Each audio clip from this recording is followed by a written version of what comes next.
How's it going, everybody? Welcome back to Talking with Dean. My guest needs no introduction, but I'm gonna give it to him anyway. He's been across the globe in various parts of the universe. He's brought you stories from the Black Book with over 60 projects, his latest being Telekinesis. He is a published author. Many refer to him as the greatest to ever do it, with this year being his 40th anniversary as an MC. Ooh. He is the one your favorite rapper is scared to get on the track with, the intergalactic, interdimensional. He is K-Rino. K-Rino. K-Rino. K-Rino. K-Rino. K-Rino's one of the illest spitters ever. K-Rino. K-Rino. K-Rino. K-Rino. K-Rino. I'm saying K-Rino. It's disrespectful. I heard Say, man, K-Rino was disrespectful, man. Yeah. K-Rino. Y'all, I think y'all doing a lot of sleeping on K-Rino. How can you even know about underground music if you don't know about K-Rino? K-Rino. K-Rino. That is the hardest nigga in rap, period. K-Rino. Yeah, what up? It's going on. Codeine. How you doing, my brother? Hey, I'm doing, it's been a day, K. I tell you. we here to tell about it. That's the blessing. Oh, man. I don't want to tell about this day. I'm just glad I'm out at work. Hey. So let me just get into it. So you started off with Preppy J and GT as Real Chill.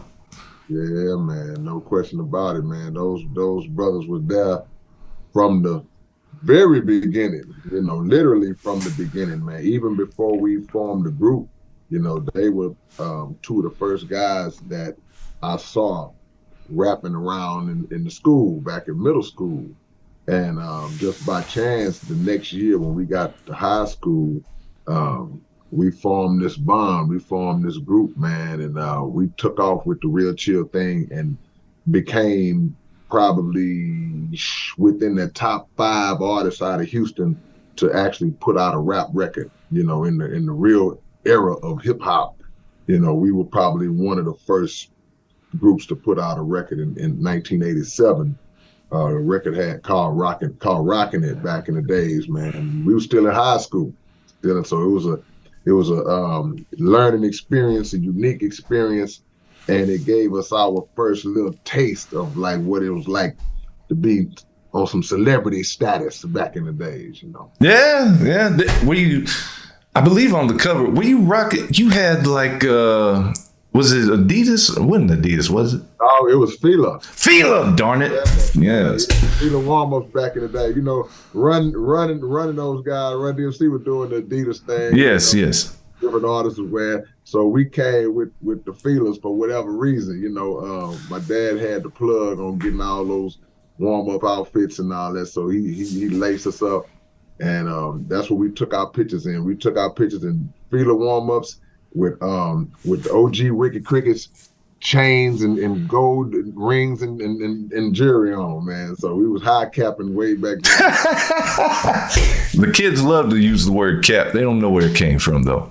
Yeah, they use it wrong. They use it wrong. They'll say, "Oh man, that's cap." Right? Yeah. We don't say it like that. You high capping. You cap in. Yes. I mean, it is what it. Things evolve. Some things evolve. Some things devolve. Yes, that darn Soulja Boy. Oh boy. Anyway, so hey, what do you think about when people say K-Rino or K-Rino? Hey, yo, let's get K-Rino on the podcast. Who is K-Rino? Dope MC. Incredible lyricist, K-Rino. It's K-Rino. Oh, okay. Shout out to K-Rino, man. That's a story of my life, man. Story of your life. I tell people all the time, if I had $1, every time somebody pronounced my name like that, I could retire, Yes. I had to tell him, like, man, because like, yeah, I done heard K-Rino. I'm like, obviously you haven't, but okay. Really, you haven't.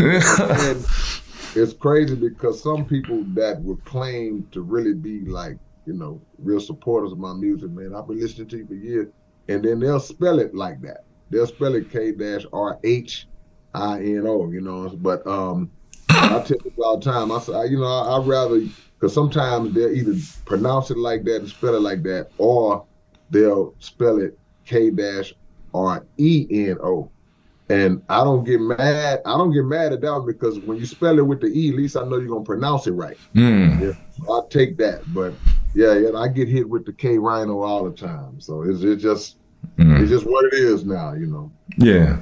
Going back to Preppy J and GT, what did you learn after that was the business as far as that went? You know, like you just did you do it at the trunk? Did you go to this store, that store? Yeah, all in between. We never made it to that part. I think the experience that I got out of that was just from the creation of the project itself. That was my first experience ever being in a studio. You know, I had never recorded in a studio before, so we didn't know anything about pre-production. We would go in the studio and just sitting there all day on the clock, coming up with songs, and meanwhile it's $75 an hour and just wasting a lot of unnecessary money, you know, that my dad was spending. But we would just build a song. He would drop us off at 12 noon in the studio and come back and pick us up by 6 or 7 that evening, and what y'all come up with, you know. Yeah. But we just learned the whole inner workings of the studio at that time, how to put songs together, and you know what the engineers were doing and all that. The business side, we hadn't got to that part yet. And we never really got to the retail side either, because all we did once the project was done, we pressed up a bunch of vinyl copies of it. And if y'all hold on, I can show y'all. I have to have one with me right here, you know, one original Real Chill records right here on me, you know. And so we pressed up a bunch of these, and we didn't really know how to do retail. We just had them. So we didn't know. Okay, now what? We probably took a few to the radio station and let the radio and asked the radio to play them. Some did, some didn't. They put us on a little show called Rush It or Flush It. They would play the record. You know, they got those in every city where they play it and the people call in, and if they like it, they say rush it. If they say flush it. And luckily we got rushed. We didn't get flushed. We was nervous though. But you know, we got rushed. But that was our only experience. We never put it in the stores, anything like that, because I don't think we knew how at the time. Really? Wow. Okay. So you were your own distribution. Yeah. Well, even like I say, at that time, it was we didn't have any plugs on that. But I just remember having boxes and boxes and boxes of those vinyls. I mean, like for years and years and years, man, we just had like stacked up, you know, because that's all we knew, just press up a bunch of them. And slowly but surely over the years, they started to disappear because, you know, once I got them in my custody, you know, I would either give them away or I would sell them, you know, just different, you know, when I would go overseas, I made sure to take some, you know, just to have, because I knew that even though I may have still had a nice amount of boxes of them, I knew that at some point one day they was going to be gone. And once they was gone, then now you talk about rare collector's items type of stuff, to where if you got one, you got one, because that's a record that I can tell you it'll never be like a re-release and a reprint. So you got one, you got one. If you don't, then it is what it is. You got one to the side for me, right? Please. I got you. I'll hold you one to the side. I'll make sure as soon as we finish, I'm gonna put it up to make sure that I got yours on. Thank you, sir. Thank you. I'll even sign it to make sure it can't go to nobody else. Cool. So moments ago, you mentioned MC Wickett Crickett. What did he mean to you, and what did he mean to the city of Houston? I mean, Crickett was the heartbeat of the city, man. He was the guide of all of us, the conscience of all of us. He was the one who kind of laid out the ground rules of how we should move in terms of networking, and how we should move in terms of carrying ourselves as artists, knowing how to entertain the crowd, knowing how to put together unified collectives between us. You know, he was that guy. And before we knew that about him, he was the first popular rapper. He was the first celebrity rapper to come out of our city. You know, long before there were any other the artists that you see today that came up out of Houston, Wickett Crickett was already a hood legend. you know, in the city. He would go to different events, different parks, clubs and talent shows and all that, and he would just perform, and he was just ahead of his time. So and like I say, he was wearing all of the chains and the rings and the diamonds. He had all the money. So he was looking the part, you know, long before that was a thing in hip hop. So as a young cat coming up in the game, you know, when we would see him, it was almost like seeing, you know, LL Cool J or somebody, you know, it's like Wickett Crickett, you know. So when my dad had a club in Third Ward, and I came in there one day, you know, came into the club just in the daytime. I was too young to be in there, even though I used to be in there anyway. But I came in there in the daytime, and I look up, and in the DJ booth, Wickett Crickett DJ. You know, Wickett Crickett, you know, in my dad's club, you know, like a maid. You know, my dad had hired him on as a DJ and all that. So that was when our connection really started. You know, when him and my dad got together. How I need to ask my dad how he ended up getting Wickett Crickett and as a DJ. But from then on, you know, he been like a big brother, uncle, mentor, just an OG to me, you know. And the guy and I tell people all the time, it was always good for me as being a guy who had been rapping even 10, 15, 20 years. It was still good for me to have somebody who had been doing it longer than me that I could go to and get advice from and all that, you know, and Crickett was that dude. Man, I'm just blessed to meet him the few times that I did. And like, he was surprised to know that I was the guy that did the beat on Murder One's album. He was like, yeah, because it's him, Murder One, and Vic. Right. Yeah, he liked it and stuff. And he was like, this you? I was like, hey. Yeah. So yeah, old Wicked, gonna miss you, man. Nice guy. For real, nice guy. If you never met Wicked, you just missed out. Nice guy. He was a thousand, man. And just like I say, he wanted everybody to win.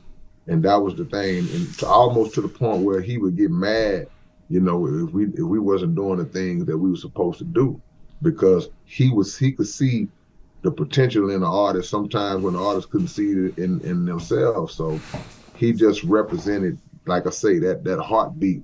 And he also had the quality of transcending generations and age demographics. He was older than all of us, but I never heard nobody refer to Wickett Crickett as just old, like it's an old dude in here. He would always be in the club with the young people, and he was just as accepted. He blended in just as easy with the young people as he did with the older generations because he just had that gift of relatability that crossed over all the ages. Yeah, and he wanted all the nonsense to stop, especially not only with black folks, but with Mexicans too. It's like everybody needs to come together because you know what? There's too much money out here. Come on. So he was a unifying presence because there's still artists to this day. They know each other because of Wickett Crickett. Groups have formed and all this different type of stuff because he always would urge and encourage everybody, you know, to get to know each other, you know. Oh, really? Yeah. Gonna miss you, Wicked. Man, Wicked. On another one, this guy left AC Chill. Man, tell me about your buddy AC Chill. AC Chill, the lyricist ice cold, but saying rhymes hot enough to melt the whole North Pole. Yeah, that's my guy, man. You know, that's my brother. He was beyond rap. You know, he was bigger than rap with AC because we was legit friends. Like I say, we was like brothers. You know, we've been in the trenches together. You know, we starved together, ate together. You know, worked together, hooped together. Got into arguments together.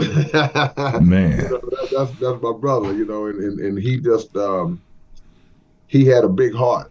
Always had a big heart. Always was giving and generous with his time and with his resources and all that. And he was the spark plug of our clique because he was the guy that when nobody else wanted to start the cipher off, he'd be like, watch out, you know, and he'll start it off, you know what I'm saying? I'm like, y'all scared? And then he'll start going. snap. And AC was always the unsung hero in the SPC because people would they'll talk about me, they'll talk about Nip, they'll talk about Cat, Blank, Dope E, all the different greats, PSK 13, and AC didn't put albums out like we put albums out. Mm-hmm. But he could take the song at any second. Like we do a click song with all of us on it. AC had just as good a chance to murdering the song as any of us.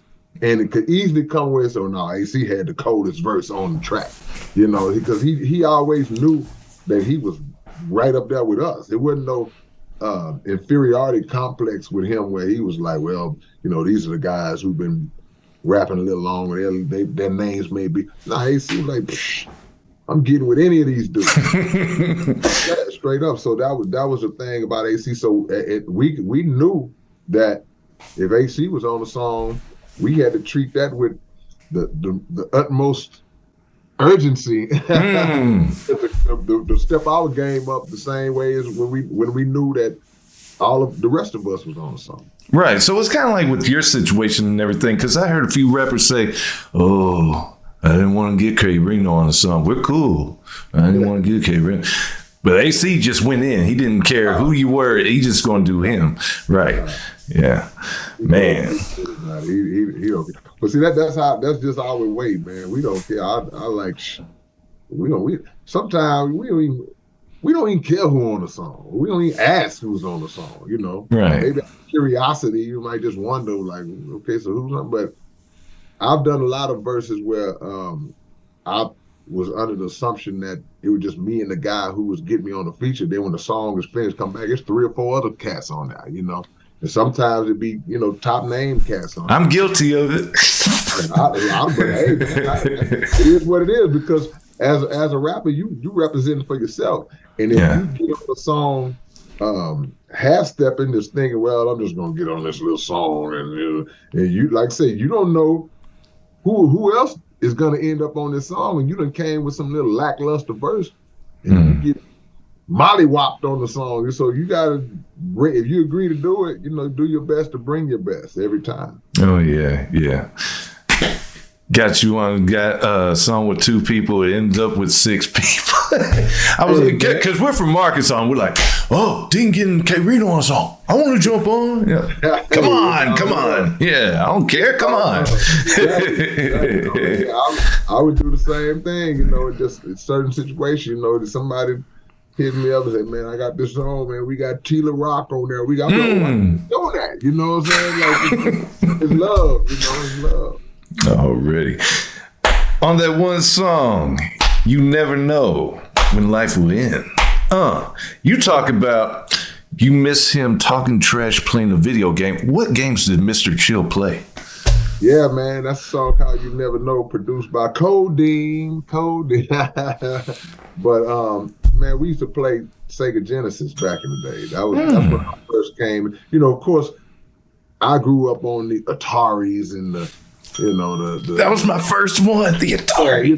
That's when all that came out. We came in the game on that Atari, and then it dropped the was it the 2600? It was the 2600 first, and then it went ahead and got to the 52, then the 78, and then. Yeah, see, I didn't catch the 78, but Nintendo came out.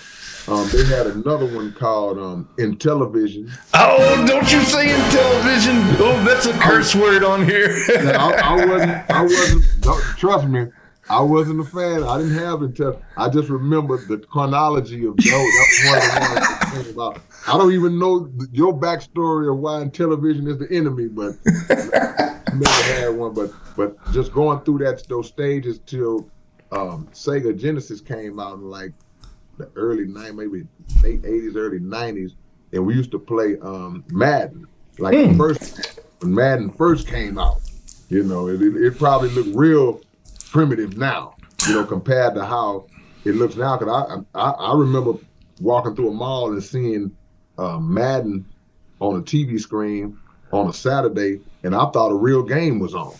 That's how realistic it looked. I was like, man, they got an NFL game on Saturday for it. And I looked up, that's the video game. So it was far. But me, AC, and our partner named Z. We would just play Sega Genesis. We would play John Madden all day, all night, almost to the point of borderline addiction. Almost to the point of like, these dudes might have a problem. There might be something wrong with these guys because we couldn't get off this game. I remember one night we was at AC's house, and man, we played that game so long, man. I mean, we played that game for hours to where his mom opened the door and looked in the room like y'all all right? Like, yeah, y'all sitting there playing this game. Like, we stand there with the controller like, yeah, we good, you know, like, we just got addicted to it. But we played Sega Genesis, and I think I fell off when Dreamcast came out. Okay. That's where you stopped. Yeah. Gotcha. So, like, with y'all going on night and everything, were y'all betting on games and stuff? Or we never bet. Our thrill was just came from bragging rights. Our homie Z, man, he just trash talk, man. When he beating you, you gonna know about it. You know, you gonna hear about it, man. You gotta deal with it. And he'll tell everybody. Yeah, man. Deal with it. And he was so good, you know. And so I would say in that order, it was out of us three who played the most. It was Z. He was the best. AC was slightly under him, and I was the third on the totem pole. I wasn't as good as AC or Z. So if I beat any one of them, I was like, you know, that was big for me. Right. Just being one of them.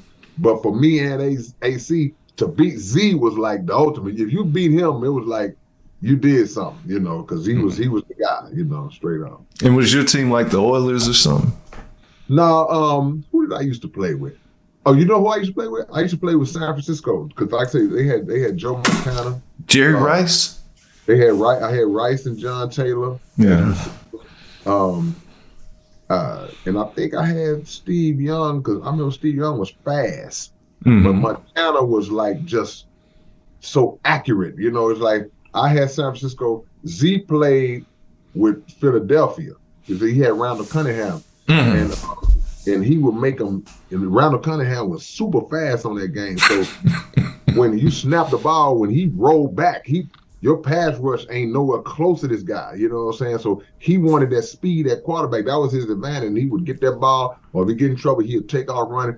And AC just freelance. AC would play with different teams. He would play. He never was just married to one team. Oh, okay.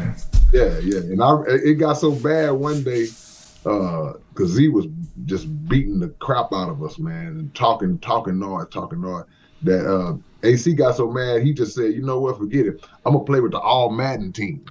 You know, he picked the All-Star. That's cheating. It's like just to try to beat Z, man, you know. Yeah. But it was barely, though. You know, Z was good, man. Z later on went on, he started playing in like those leagues and stuff like that, man. You know, when you win. A tournament. Yeah, the tournaments. Yeah. Okay, so Z is really. He was the truth. You know, I ain't talked to my boy in a while, but I'm sure he's still cold. Yeah, Z was the truth, man. Straight man, up. Is he still around you? Yeah. That's my boy. I haven't talked to him in a while, but I can reach out and get him at any time I want. So that's what I'm saying. He's still in the city of Houston. You've seen him once or twice, and you know. Okay. Yeah. He's on Facebook. Cool. I gotta get back on Facebook one day. Yeah, one day. Also, with this, did AC Chill ever meet DJ Chill? Oh yeah. AC Chill, you know, because DJ Chill used to DJ at the clubs we hung out. It's a club called Boomerang. Boomerang. Yeah, that was a legendary hood club on the South Side. Okay. And DJ Chill at one point was one of the DJs there. So yeah, and you know, plus DJ Chill went to Sterling with me and all that. But him and AC, they knew each other. Oh, okay. I was just gonna see, did they ever challenge the real Chill? And like, we're really chill. Yeah, DJ Chill, he was DJing. He never was a rapper, but in my book, I told a story about another guy who was calling himself AC Chill back in the days. and they had to battle for the name. You know, because AC Chill, our AC Chill had the name AC Chill beforehand. See, AC Chill's name comes from his name being, his middle name is Anthony and his last name was Coleman. Yes, so yes. Anthony Coleman, AC Chill. And just so happened he had an air conditioning business. So his name, his air conditioning company was AC Chill, which was perfect. But long before that, there was another guy who went to school with AC. His name was Aries Kadori. So he was AC as well. So he started calling himself AC Chill. And y'all might know him now as Mafia Genie. I don't know if you remember that. Man, no, dude, there's a guy down here. So Mafia Genie, he has a good CD. This is the only CD I ever heard, but it's a good CD. Mafia Genie is dope, you know. Yes. Mafia Genie is hard. Wow. But at that time, he was calling himself AC Chill. So a big thing broke out, like, why is he trying to take AC name? So we're just like, okay, well, Nip was like, okay, we'll sell it like this. Y'all for the name, whoever lose got to change their name. Like that. So, you know, I just got through telling you how confident AC was. They met at this spot called Kelso Park. So when we pulled up, AC jumps out the car and he got a t-shirt on with his name on the back. So AC walks up when they getting ready to battle. AC turns around and asks the whole crowd, he say, what does it say on the back of my shirt? And everybody like, they instigate me. Look like AC Chill to me, AC Chill. Like, and he went in and he won the battle. So Aries honored the deal. He changed his name. Yeah. So, he was Mafia Genie, you know what I'm saying? Because, so I tell people all the time, that could have changed the course of history because if our AC would have lost, he would have had to change his name. But he knew coming in that he wasn't going to lose. He knew coming in. Right. That would have been dope if he came out and did the shirt thing and it was like, what's my motherfucking name? Chill. Yeah. How do I keep it real? Man. That song wasn't created yet, but that would have been something. I know. It'd been dope if that was like the origin of that song, you know? Oh, yeah. That was an amazing day. See, this is long before social media. This is long before we film that type of stuff, man, because that would be some classic stuff to have, you know, footage of. So would be, man. And you always talk about that one battle with you and Nip. Yeah. Oh, boy. Yeah. How was that battle, sir? Oh, man, it was hard. It was hard. It was a draw, right? Yeah, man. It was a draw. Man. And I was cool with that. I was like, that was another one of those, okay, I'll take it. You know, y'all don't really understand how incredibly deadly Nip was, you know what I'm saying? It still is. But Nip was a freaking Boston Strangler mixed in with Charles Manson rolled up into the Unabomber. I mean, he was an incredible, deadly guy, man. And you didn't walk away. Not many people walked away unscathed, you know, from a Nip battle. So, you know, we both had the confidence to believe that we could beat the other one, you know, because that's what we was doing. He was killing people on his end. I was killing people on my end. So it was just like only right, you know, that we came together. So we might have I think we normally, just to be honest, back then, even kind of like it is with the battle leagues and stuff, just the round, it was like 3 rounds. Just back then, we never officially said that, but every battle was like 3 rounds. That pretty much decided it. You either gonna sweep this guy, knock him out. Was it a time limit too? No, that's what no I'm saying. Time limit. It just kind of developed like that, where you spit one, he spit one, you know who won that round. You spit one, you know who won that round. And after 3, it's like, come on, dude, you lost. It's over with, you know. But when me and Nip battled, we probably went about 7 or 8 rounds. and I tell that story in my book as well. It's like, the crazy part about it is that I'm looking back on it now.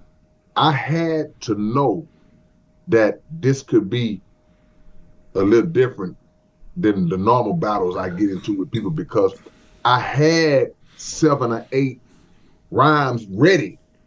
When normally I don't have that many. I like to say, I'm sometimes I can get over in 1 or 2 rounds, you know, because you smash a guy hard enough after one in the crowd, he might not want to go another round. He's like, okay, I already know I can't beat this guy. But I had 7 rhymes ready, and Nip did too, you know. And I told a story in the book about how as the rounds was going on, we got about 5 rounds in, and so now it's getting thin. And I remember putting out a paper that I had with me with the titles of the rounds out. I had to look at my list to see, like, okay, now what I'm gonna say. And straight up true, when I looked to see what I was gonna say next, and as I was putting my list up and turned back around, I looked up and Nip had a list in his hand doing the same thing. So we took each other deeper than we expected, but you know, he just made me better, man. He made me better, especially once we started hanging out after that, because we got cool after that, and just hanging around Nip actually made me a better rapper, you know, because Nip was the one who taught me how to make every bar just be the best you can make it. You know what I'm saying? Nip didn't take bars off. He didn't, you know, and you see a lot of rappers do that today where they'll spit 4 bars, 8 bars, and they be cool. Then they'll hit you with that one that's woo. Then it's 4 more mediocre ones. Then they'll hit you. Nah. Nip, every line was doing something to your anatomy that was gonna be, you know. So that's one of the key qualities that I learned from him. You know, just like I'm not gonna even give you time to properly digest the line I just said before stuffing another one down your throat. So, so you guys didn't get chastised for pulling out the rhymes because, like, you remember in this day and time, it was probably about 10 years ago where there was a battle between Dizaster and Canibus, and Canibus pulled out a rhyme book or piece of paper, what you have. And well, I'm gonna say this. See, no, we pulled out a list. It wasn't the actual rhyme.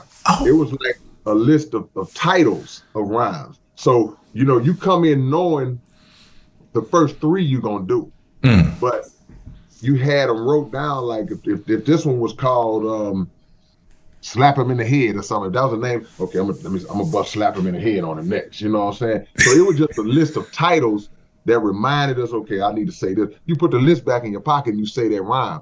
But what I will say, as far as like with the Canibus thing, and I've said this in other interviews, people gave him a lot of flack for reading from the notebook. But like I tell people, I say, if you pay attention to the battle was over when he pulled out the notebook. He didn't battle from the notebook. So people said, oh, he violated hip hop. No, he didn't battle from the notebook. It had already been decided that Dizaster won the battle. And so what he said was, look, man, I wrote a lot of stuff that I wanted to prepare and use for y'all, say for y'all, but I wasn't able to intake it and memorize all of it. He said, but I still want to spit it for y'all if y'all want to hear it. And the crowd was like, yeah, okay, cool, yeah. So that's when he pulled out the notebook. So when he was reading from the notebook, he was reading rhymes that he was gonna say against Dizaster. So the rhymes were still directed at him, but he was just saying what he was gonna say. And people took that as, oh, he was battling from the notebook. Nah, he didn't battle from the notebook. You know, he understood that it was over with, and he was still trying to be cool for the crowd. He was still like trying to, you know, respect the crowd. Like, hey, man, I did my best. This is what I wanted to do for y'all, and I like to share it. That's all that was, man. That's all. Oh, okay.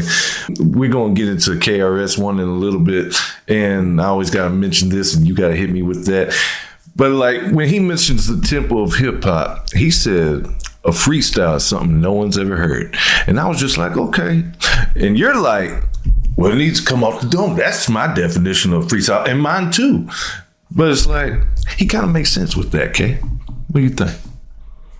The definition of freestyle has been, it's been so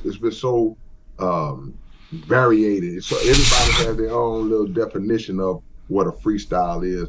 I think that the best way to separate it and give proper understanding to what we mean, just say off the top. You know what I'm saying? If we gonna say, hey man, what is it? Hey man, just give me something off the top. It's because if you say, hey man, give me a freestyle, that means different things to different people. Some people might say, all right, well, show but and they come in with something that's written, that's real technical and real. There's somebody who views freestyling as being off the top. They listening like, man, you wrote that. And the guy might say, yeah, I did write it. What's the problem? You said kick a freestyle. That's not a freestyle, because I also look at it like, okay, you tell me to kick a freestyle. Okay, this a freestyle. I'm free to kick any style I want to kick. This guy. So there's so many ways to look at that. But yes. I think if people want to specify what they want, because I've been on shows, man. I've been on radio. I've been on radio shows. I've been on live performances where they say, man, we're gonna spit. And I'm like, okay, cool. And they've told me, no, but we coming off the dome. And I'm like, oh, okay, cool. You know what I'm saying? So now I gotta rewire to another type of way of thinking. You know what I'm saying? So it just has to be specified exactly what you're talking about. In different regions, different cities and states, they have different definitions of freestyling, just like different pockets of town. It may be somebody in Houston that says freestyling is off the dome, and somebody right in Houston on the another side of town that say, well, now freestyle means whatever you want to do. Right. And it's just like when you say off the dome and everything like that, and we're on this show, and you're just like, because you even said before that you are not the best off the dome. Your power comes from that pen. Not at all. Yeah. But I participate in it because I do it for the culture. For the culture. Don't expect to be blown away. Right. Off the domes, but I'll jump in there with everybody else and have fun with it. Yeah. I mean, if I was someone of your status and everything, how you make those songs where it's just bars, straight up bars, and it's just like. You come with 2 bars and it's like, Like I can just go back. What was it? Because I always used to tell this to some people. The only way you can drop a tight CD, you clown, is if you pick one of mine up and let it fall to the ground. And I'm like, what? Okay. So I'll just be coming with 2 bar. Yeah, no, it's like I say, it's about trying to keep on just raising intensity level, every time out, and not giving people again a chance to digest. I don't want you to have any recovery time. If you're listening to one of my songs, it's like it can be equated, not literally, but kind of you can equate it to somebody just beating the hell out of you. Physically. It's like, man, he punched you in the face. And as soon as you try to grab your face, he kick you in the stomach. Oh, then you gotta try. Then he slap you upside the head. Then he crack your neck. It's no relief, and that's the goal. You want to have it to where the person literally has to probably take 18 minutes to listen to a 4-minute song, because he got to stop. He got to do this. He got to rewind it. He got to call somebody. He got to get up, walk away, and come back and process. That's what you want. That's the effect that I go for on those types of songs. Yes, man. Check out Wolf Noises, people. Ow! That's right. Yeah. Also, K, you were in the video game, H-Town Minis. Yeah, I didn't know though. You didn't know, so it was like without permission, you can use your likeness and everything. Yeah. But I talked to the guy because I didn't know. I was like, I would see him online. I would see different ones online, And I think Murder was on one. They had a few SBC people on there. Then I finally saw that I was on one. I was like, well, wait a minute. You know, as a businessman, you know, this thing started making some noise. You know, I haven't been even contacted about using my image and likeness in this thing. Yeah. But, you know, I talked to the brother, you know, he's a good brother. And you know, and Flip was tied up into that too, you know, so me and Flip had talked about it, you know, so I mean, it's cool. I was, you know, I'm always honored to be included in stuff like that. But, you know, but like I say, you know, as a businessman, and they understood that, you know, I got to see what's going on, like what y'all doing. Because, you know, things like that happen and they come out. And then you look up and it's a multi-million-dollar thing some kind of way. And you just floating out there. It's like, nah, I need to be taken care of. You're right. Have you played the game? Right. Huh? Have you played the game? No, I haven't played it. You haven't played as yourself? Oh. No, I haven't played it. I haven't played it at all. But I saw the premise of it. I saw a few little, I guess, simulations of how it is, different rappers going head to head. Yeah, it's a cool. I think it's a real cool concept. You know, I think it was real cool. It was a great idea. Oh yeah. Rappers head to head. Boom. Yeah. And instead of doing it in real life. Yeah. Right. You know, come on. Yeah, people. Smart girls papers. I was doing in the class. But no, Screw was just that dude, man, just that cool guy in the school. He was DJing back then. It's 9th grade. I've never known Screw without his name being DJ Screw. And this goes all the way back to 9th grade, you know. So he was in the game at an early age, and he took a liking to me because he was one of the people that would be in those crowds when I was either just spitting rhymes in the hallway or battling somebody. Screw was one of them people in the crowd, and he just came up to me one day, introduced himself. We started chopping up, and we was cool ever since. You know, we was friends ever since, man. So Screw and I took a class. I took home ec with Fat Pat. Though we was in the same home ec. Yeah, was it like a sewing or what are you doing home ec? Because I don't know. It was like that was part of it. But okay. Sewing and cooking. Oh, okay. Yeah. It's the same, all that stuff included in it. But yeah, gotcha. I took that class with Fat Pat, you know, and he was just, you know, just a character, man. This class clown, always entertaining. And he wasn't even rapping then. He was just, you know, being Pat, you know. Right. Pat. Were y'all in the same grade, obviously, right? Or not? Well, no, that was more like a, I want to call it. All the grades come together and mesh? Yeah, and when in those types of classes, you might get somebody, because I know Pat might have been maybe a grade under me, I'm assuming. We might have been the same age, but I think that he was maybe a grade under me. I could be wrong. We didn't come in at the same time, because I know a lot of the people that came 9th grade that came from the same middle school that I was at. Then different people came from other schools. And to my knowledge, I think Pat might have I got to Sterling in 85. He may have came a year later. Yeah. So I can't remember though. And did Pat know you rhymed and everything, or? Oh yeah. I was established as resident rapper at Sterling. That was I mean, was he ever like, hey, K, check this out? Nah, Sugar Daddy, no. I don't think he cared. You know, Pat wouldn't like that. He wasn't like that, okay. Nah, he wasn't fanning out like that. He was doing his own thing. I didn't even know. Like I said, I knew him. I knew Patrick Hawkins, but that's the dude, you know, I took the class with, you know, but I think Pat might have been, you know, more. He was more in the streets, you know, probably at that time too, you know, but he was officially, you know, rapping or calling himself a rapper. I didn't find out who Fat Pat was till after I was gone with school. I was out of school, and I think he was too. This was in the early 90s at this point, and I was hearing the name Fat Pat in the streets. Yeah. They had a concert. They used to have concerts at this bowling alley in Houston, and they would do just local concerts. And then I came one night right when the show was letting out. And all I seen was this big wave of people coming out, man, like packed, man. It was so packed in that the heat, it was just hot, the body heat, funk. And sounds like a club, but yeah.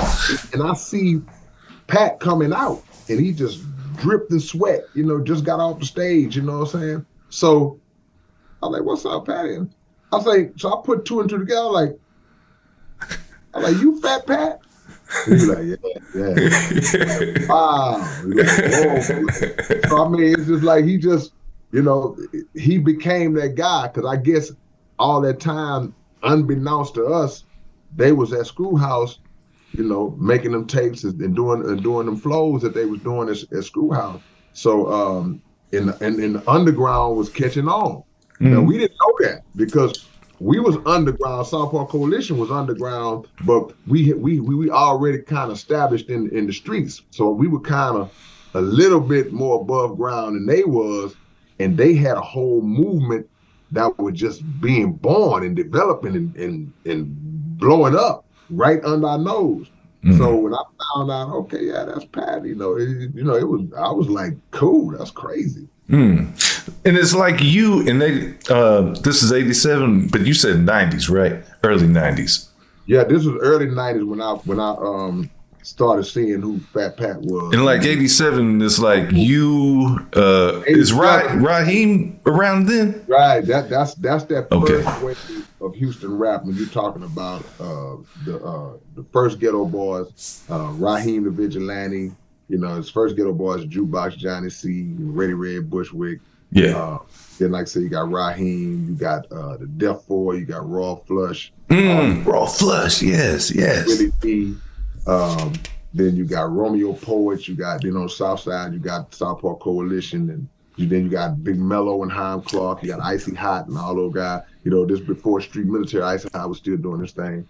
So this was that first wave to come out, or maybe, I guess we could say the second wave, maybe 1A, because the first wave was Wickett Crickett and Jazzy Red and those guys like that. So, but that next wave after us, like I say, Jazzy Red was part of the first wave. Yeah, Jazzy Red was OG, man. Yeah, he was right there with Cricket and all. They had a radio show called Kiss Jam, man, and they would get down every week. Lester Pace and Captain Jack, and Captain Jack was on Kiss Jam, but he was one of the original.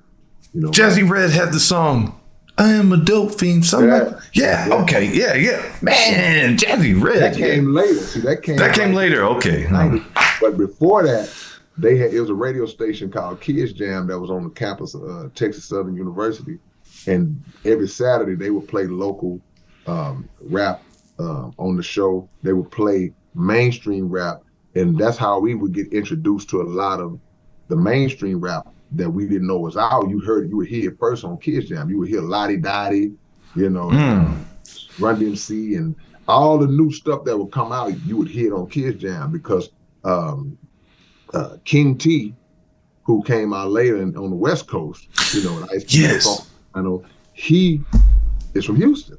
His name was Terry T. He was DJing at the time, and he DJ'd at Kids Jam at KTSU.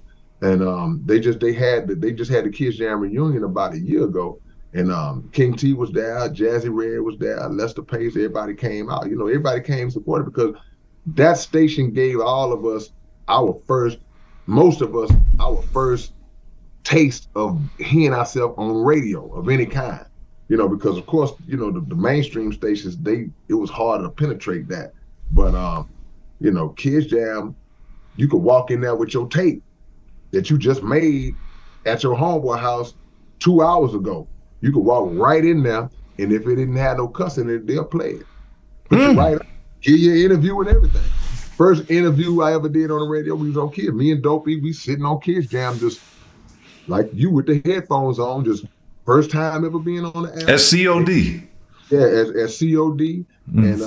And you leave the station and everybody, I heard you on the radio, It's like, so all of those moments was just us getting our feet wet. That was our first time getting those experiences of interviews and hearing a song on the radio and all that. All that came from Kids Jam, but Jazzy, Lester Sir Pace, Wickett Crickett, King T, all those guys, man, they was instrumental in and building up a hip hop scene in our city. Nice. And with you and Dope E going in there and everything like that, and Dope E, he's doing some producing for Rap a Lot and stuff. Was there ever like, hey, Dope E, see if you can, let Lil J listen to this or anything like that, sort of that nature? No, because I could have got to Jay myself. Oh, okay.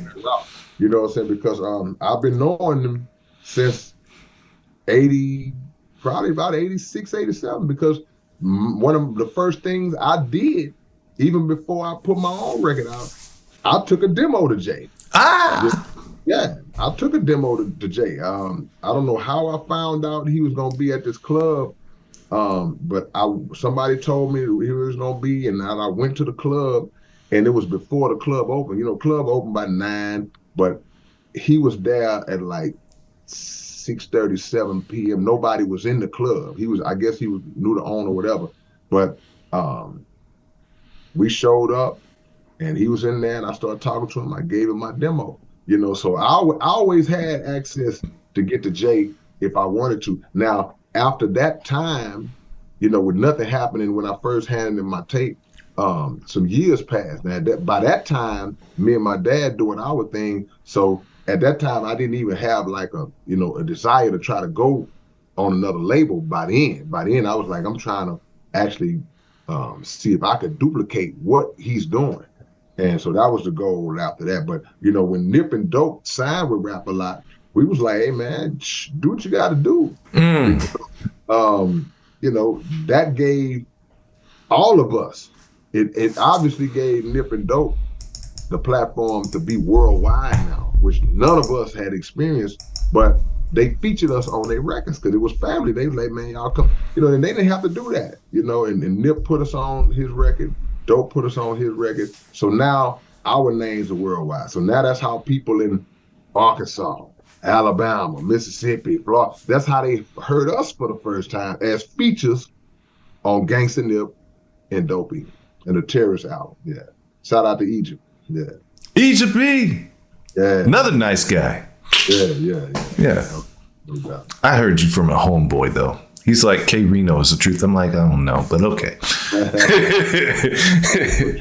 Danger Zone. I bought that. And I was like, my favorite song, Illusion. Is Rapper K at the beginning of that? Yeah, that's him. I thought it was. The beginning and the end, I think. Yeah. Yeah.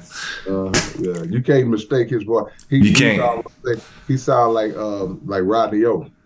I don't know who that is. Rodney O. You gotta listen. You remember Everlasting Bass. Yes. If you listen to Rodney O. Oh, you said Rodney O. I got that. Okay, yes. You listen to Rodney O, listen to Rapper K, they sound just alike. We always. I'm gonna check that out after this. Yes. You're gonna get a good laugh off of that one. I'm already getting one. Back to Screw. So, as you know, Al D was mentioning you in the interview. Who's that one guy? I gotta shout him out. Who's that guy that's putting on for Houston? Who's that guy? Donnie Houston. Yeah. Donnie Houston. Yeah, shout out to Donnie Houston. So he's talking to Donnie Houston about you and Screw, and I guess you were in a heated battle. And you might have talked about someone's mother. And one thing led to another. You and Screw. And Screw had a scar on his lip. Do you remember anything from that day? I don't remember the specifics of that. I'm not doubting it because the way LD described it, I know how I am, and that is how I rapped, And what was so messed up about me mentally is that I would do that at your school, in your neighborhood, in your apartment complex. I had no sense of awareness of danger. Like I'm in the middle of all his homeboys and his people. I'm focusing on winning this battle, So yeah, I don't specifically remember the story, but that's something that I could absolutely see, because I know we had some situations where it didn't go good, because guys got in their feelings, once you start hitting them. And the worst thing that happened, man, and I've done this so many times to where I started getting a thrill out of it. Yeah, because the worst thing as an artist, for your ego, is for somebody to come into your area around your people and take your people from you. Have your people saying, nah, that dude beat you. Your partners and all that. And that's what I'd like to do. I got a kick out of that, man, because it also told me, it gave me a gauge of like how good I am. I need to know if I'm pretty good if I could turn total strangers, if I could take total strangers and turn them against their friends, where their friends got to give it up and say, nah, man, you can't beat this guy, So that was one of the reasons. But as time went on and I got older and came to my senses, you realize that ain't the smartest thing to do. I used to catch the bus to people's neighborhood by myself to go battle. And that ain't a wise thing. But that was your fix though, huh? That was your drug. Yeah, I didn't think about it on no other level, but I'm just gonna go here and embarrass this dude. Come on, Go to Jack. Who cares who the guy is? Who cares if he might want to end his? This might be the night. Yeah, I gotta win. Winning is everything. Winning is everything. And it also builds your reputation.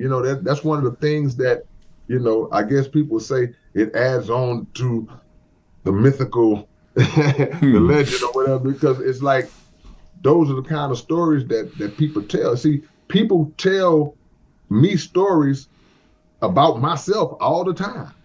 And they'll tell me the story like it's not even me. Hey, man, I remember when you came and you did this and it was 4 of them and, and I'll be like, yeah, I remember that, because some I do, because when your ego is like that and you find out that you're pretty good, you just try to push the limit. So now it's like, you know what? One of y'all ain't really a match for me. How about I just battle all 3 of y'all? Ooh. It's all 3 of y'all against me. How about that?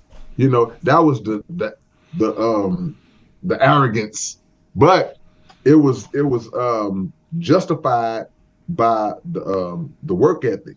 Because I wasn't just a dude that was just like same with Nip. Nip was the same way. But we wasn't just dudes who just talked it to just make ourselves seen. We put the work in behind the scenes to justify having that kind of arrogance. So like, I know, I've never even heard you in my life.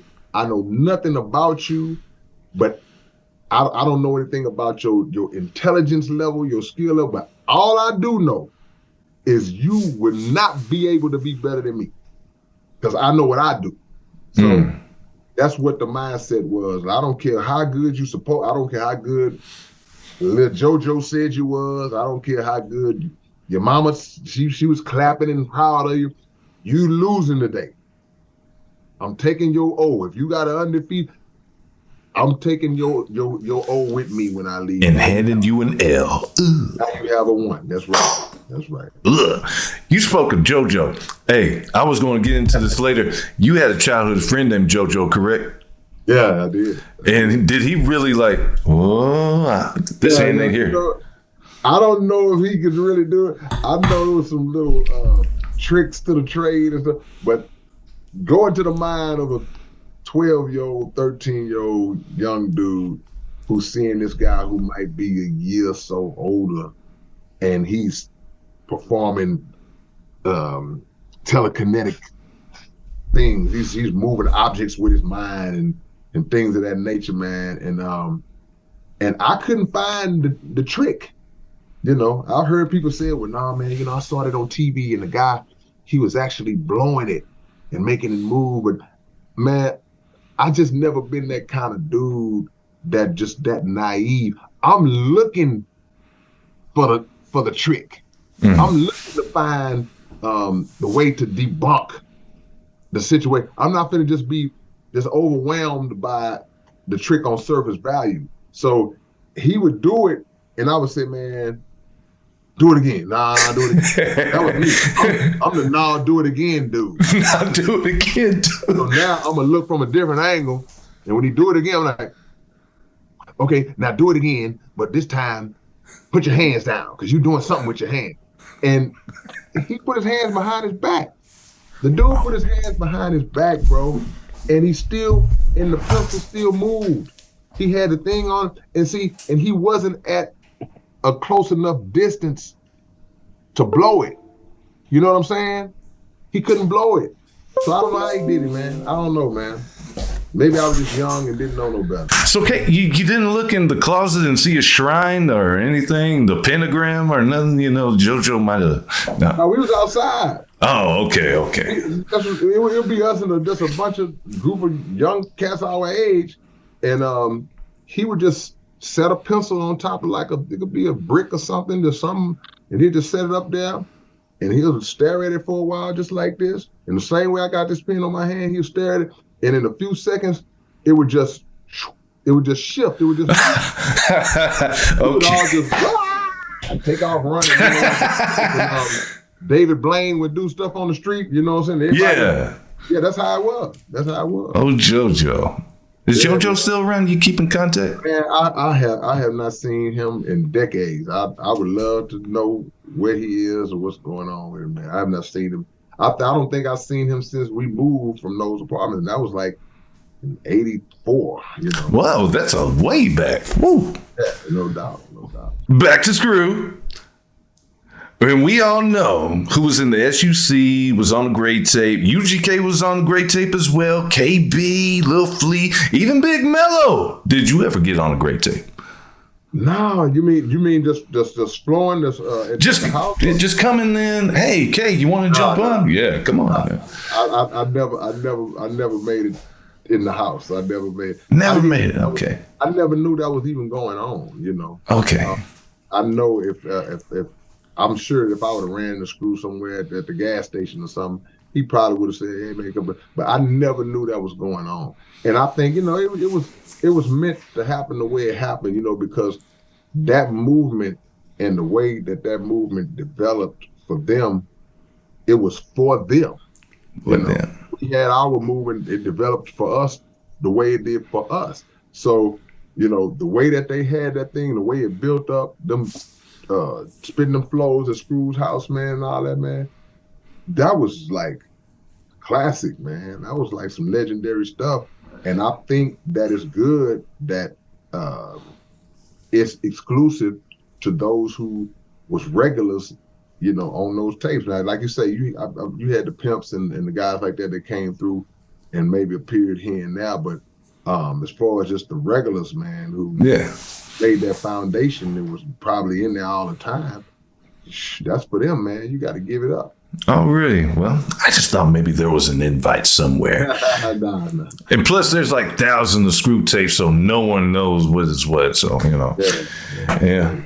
And like going back to Street Military, KB, Lil Flea, Icy Hot Nut, Pharaoh. Pharaoh is from South Park.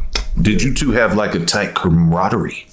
Yeah. Well, he was a little younger than me, but it's funny how years later, he told me, he said, "Man, I was at the battle when you and Nip battled." Oh, he said, "I was a little fella. I was a little young fella, because we battled on this corner, street called Belford. It's on the corner. It's Belford. I've seen that. Martin Luther King. Yes. Right on the corner of the Belford and Martin Luther King, and they had there's a Walgreens right there. So we was in the Walgreens parking lot. But a few streets down is where Pharaoh lived, the street where Pharaoh came. So he told me, because when you at that, when you in the middle of it, you know the people that you know, but you don't know everybody that's in the crowd. So he told me years later, he said, "Man, I was in the crowd when you battled Nip." Because Pharaoh was a young guy, he used to have a flat top and all that, But yeah, we got cool around the Street Military day when Street Military finally, hit the scene, and because Cat was with Street Military at the time on the same label. Yes, and Cat really is like the sixth member of Street Military. Just officially unofficial. Yes.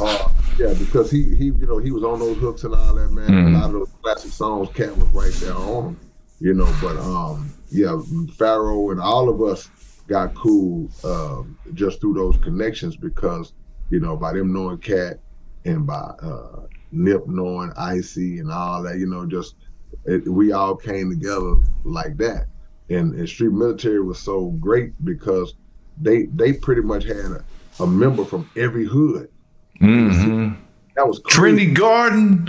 Yeah, you got Trinity Garden. You got Northside. You got Faro, South Park. You got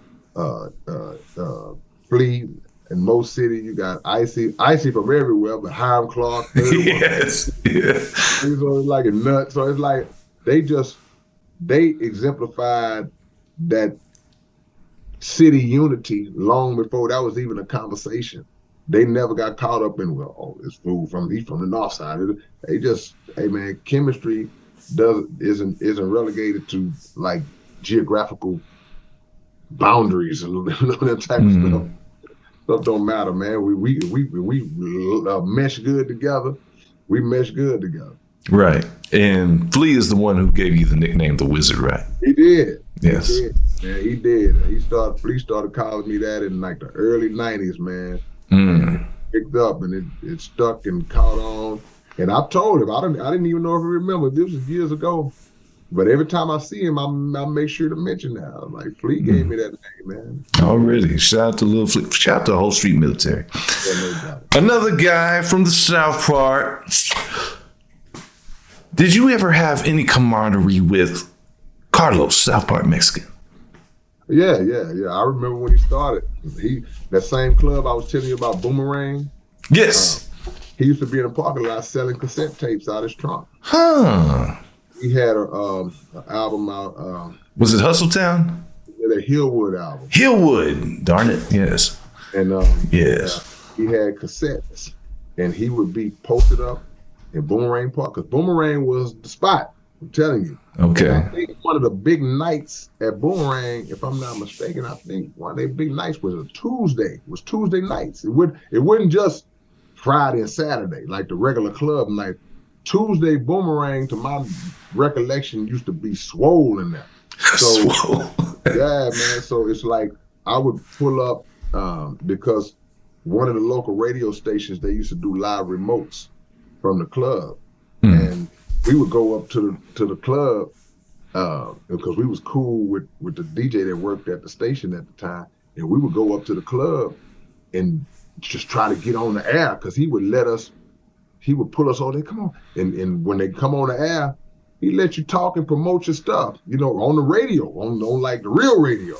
Yes. So them little 2 minutes where you can get on there and say, yeah, man, it's K-Rino, man, go get my new album. Danger's on, new album, Stories from Black. That was big because the whole city hearing that. Yes. So, but SPM would be in the parking lot, hustling and, hustling his CDs, obsessing his cassette tapes, trying to get his name out there, man. And this was long before he even rose to the level that he ended up getting to.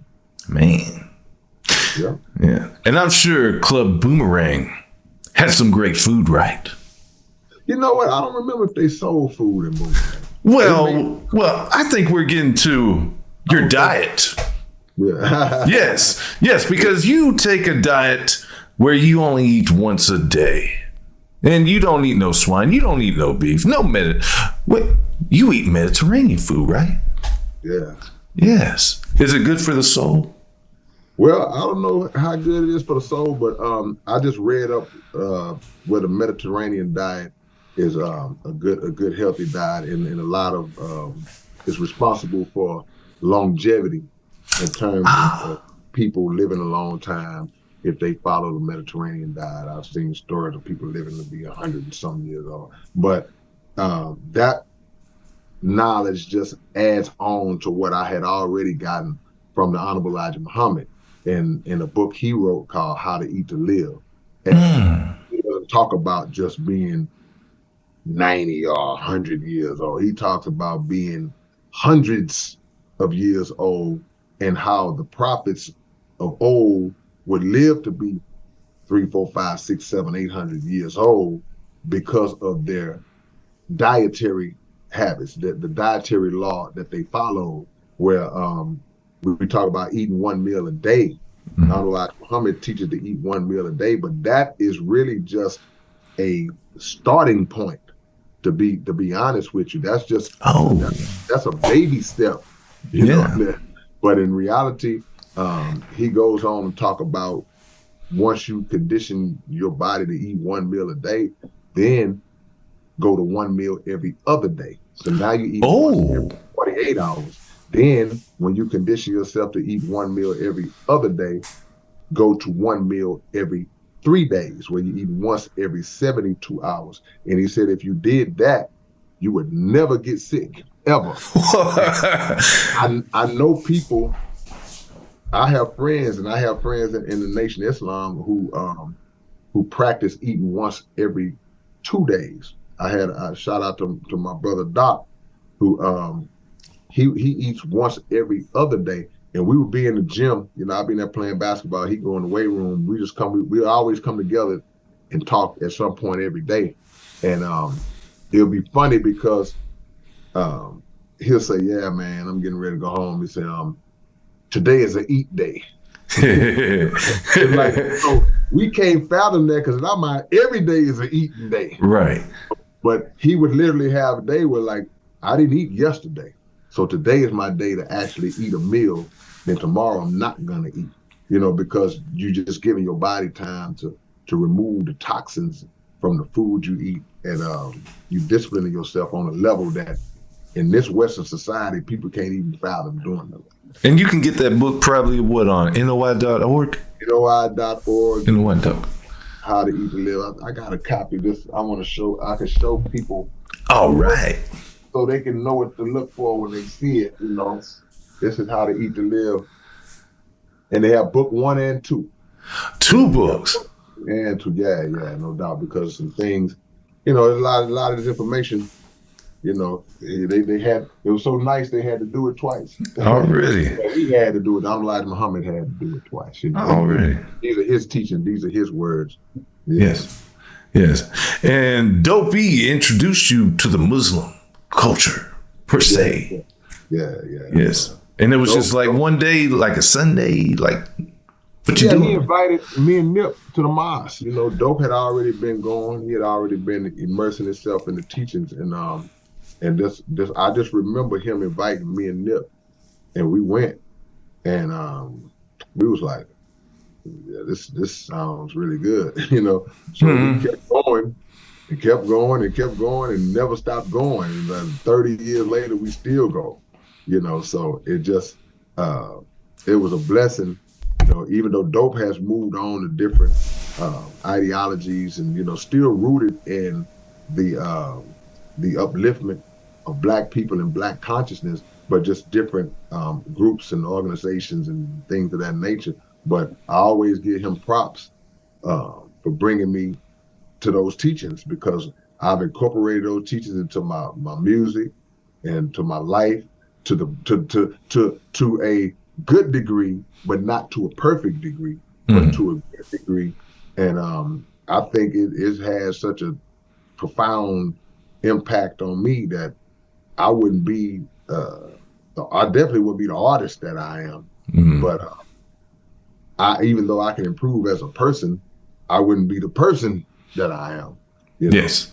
I would probably still be eating pork and beef and all that other stuff that I eat. So maybe I wouldn't be physically where I am. So, you know, I thank Allah for that. I thank Allah for him bringing us to that, and you know, whatever I was able to get out of it, I'm thankful for that. Oh, really? And so, like, before that, you were just like Southern Baptist church guy, or? Yeah. I grew up a Christian. Grew up in the Christian church, Baptist church. Oh, okay. You know, that's my upbringing, and I don't have no animosity towards that, because you know, whatever is responsible for introducing you to and rooting you in God, that's a beautiful thing. You know, even if it was Christianity and you find out the other details of it later on, if this was tampered with and this was false and this was, that's fine. But at the core of it, my mother and my grandmother, they still brought me into that, and that rooted me in understanding of God and a higher power and the relationship that I should have. You know, I got that in Christianity, you know, so I don't have no knocks on that. Any differences in the ideologies, you sort that out. But the principles are similar in both, but one just allowed me to understand the other one a little better. Right. So it gave me an appreciation for what I got out of the other one. Right. We trying to unify. We ain't trying to divide. And that's the thing, man. People get that so confused. And you just mentioned like Allah is like, huh. I'm like, chill. Just means the same thing. Okay. Stop interviewing. It's cool. All right. Golly, shit. Yeah. One God with many names, Right. I'm speaking to somebody who's a Jehovah's Witness, and we having a conversation about God, and they said, yeah, man, because I just believe that Jehovah wants me to. I'm not going to be like, what? That's beautiful. I know exactly who you're talking about. We talking about the same person. Right. You say Yahweh, hey, man, that's wonderful. That's wonderful. So we get so caught up in those labels, and we've allowed the world to divide us because of those labels. And plus we don't really study to understand the root of names, and we wouldn't feel so threatened and offended when we hear these things. Okay, well, I know what you're talking about. Yeah. It's just, I think the media, because I learned this a long time ago, not just from listening from you. It's like other people and stuff like television lies. And that's what y'all will break it down like tell, lie, vision. And it's like the media wants to put it out there, stuff about Muslims. Like they're going to give this to you and program you. Like, don't listen to it. Find the truth for yourself. People are really afraid that whatever foundation that they stand on, they're afraid that their foundation gonna get rocked. They feel like even if they investigate an alternative to what they've been taught, they feel like it's gonna destroy or take something away from them that they feel they need, when in reality the goal should always be to seek knowledge and learn as much as you can. So and then I tell people all the time, if you that true and rooted in what you say you are, you don't feel threatened to discuss anything with anybody about a different religion, a different viewpoint. You don't feel threatened because I'm cemented in mine. I'm good. Mm-hmm. So I can listen to you, and you can come with all kind of stuff. You can hit me with stuff that I never heard of, and I'm like, okay, I'm gonna have to check that out. Right. It's gonna knock me off mine. Because I know what mine is, and even if I don't have the greatest understanding of my own, because there's so many levels to it that I haven't ascended to the highest heights of the teachings of Elijah Muhammad. It's almost impossible. But so even if you hit me with something that I might not, okay, well, I don't really know what you're talking about, but I can hold my poster like I know that there's a answer to what you're saying. I may not have it, but let me get back to you on that. Right. Yes. And when you feel like, because we already talked, you're not really going to retire from this rapper, but say you did. Would you ever become like the Fruit of Islam or something? I mean, for me, I feel like, I know what you mean. You like officially registered and not. Yeah. I'm already a Fruit of Islam, Oh, okay. But, well, yeah. I just mean like one of them dudes that be having the bow tie. Yeah. Final call. I don't know. I can't say that I would. I can't say that I wouldn't. I would never say I wouldn't. Right.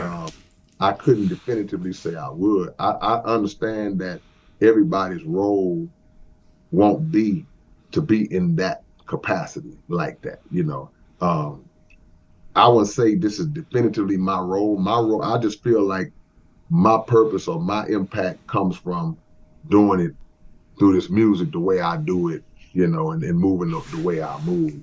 But you could never say never. I'd never be the one to say that couldn't ever happen. Right. And with you being the one that tells your story through the music and everything, like, I learned most of the stuff, and I'm sure a lot of people are too, like songs from Kill the Preacher, and you just speaking about the Bible, how it was translated, so many versions, even books that were taken out, like Book of Enoch and all this other stuff, and it's like, you know, it's mind-blowing. But the Quran, right? So the Quran, it is said in there, and I'm not trying to mock anybody at all. I just want to get an understanding. In the Quran, it is said that Muhammad is the messenger of God with people who spread the word and teach it.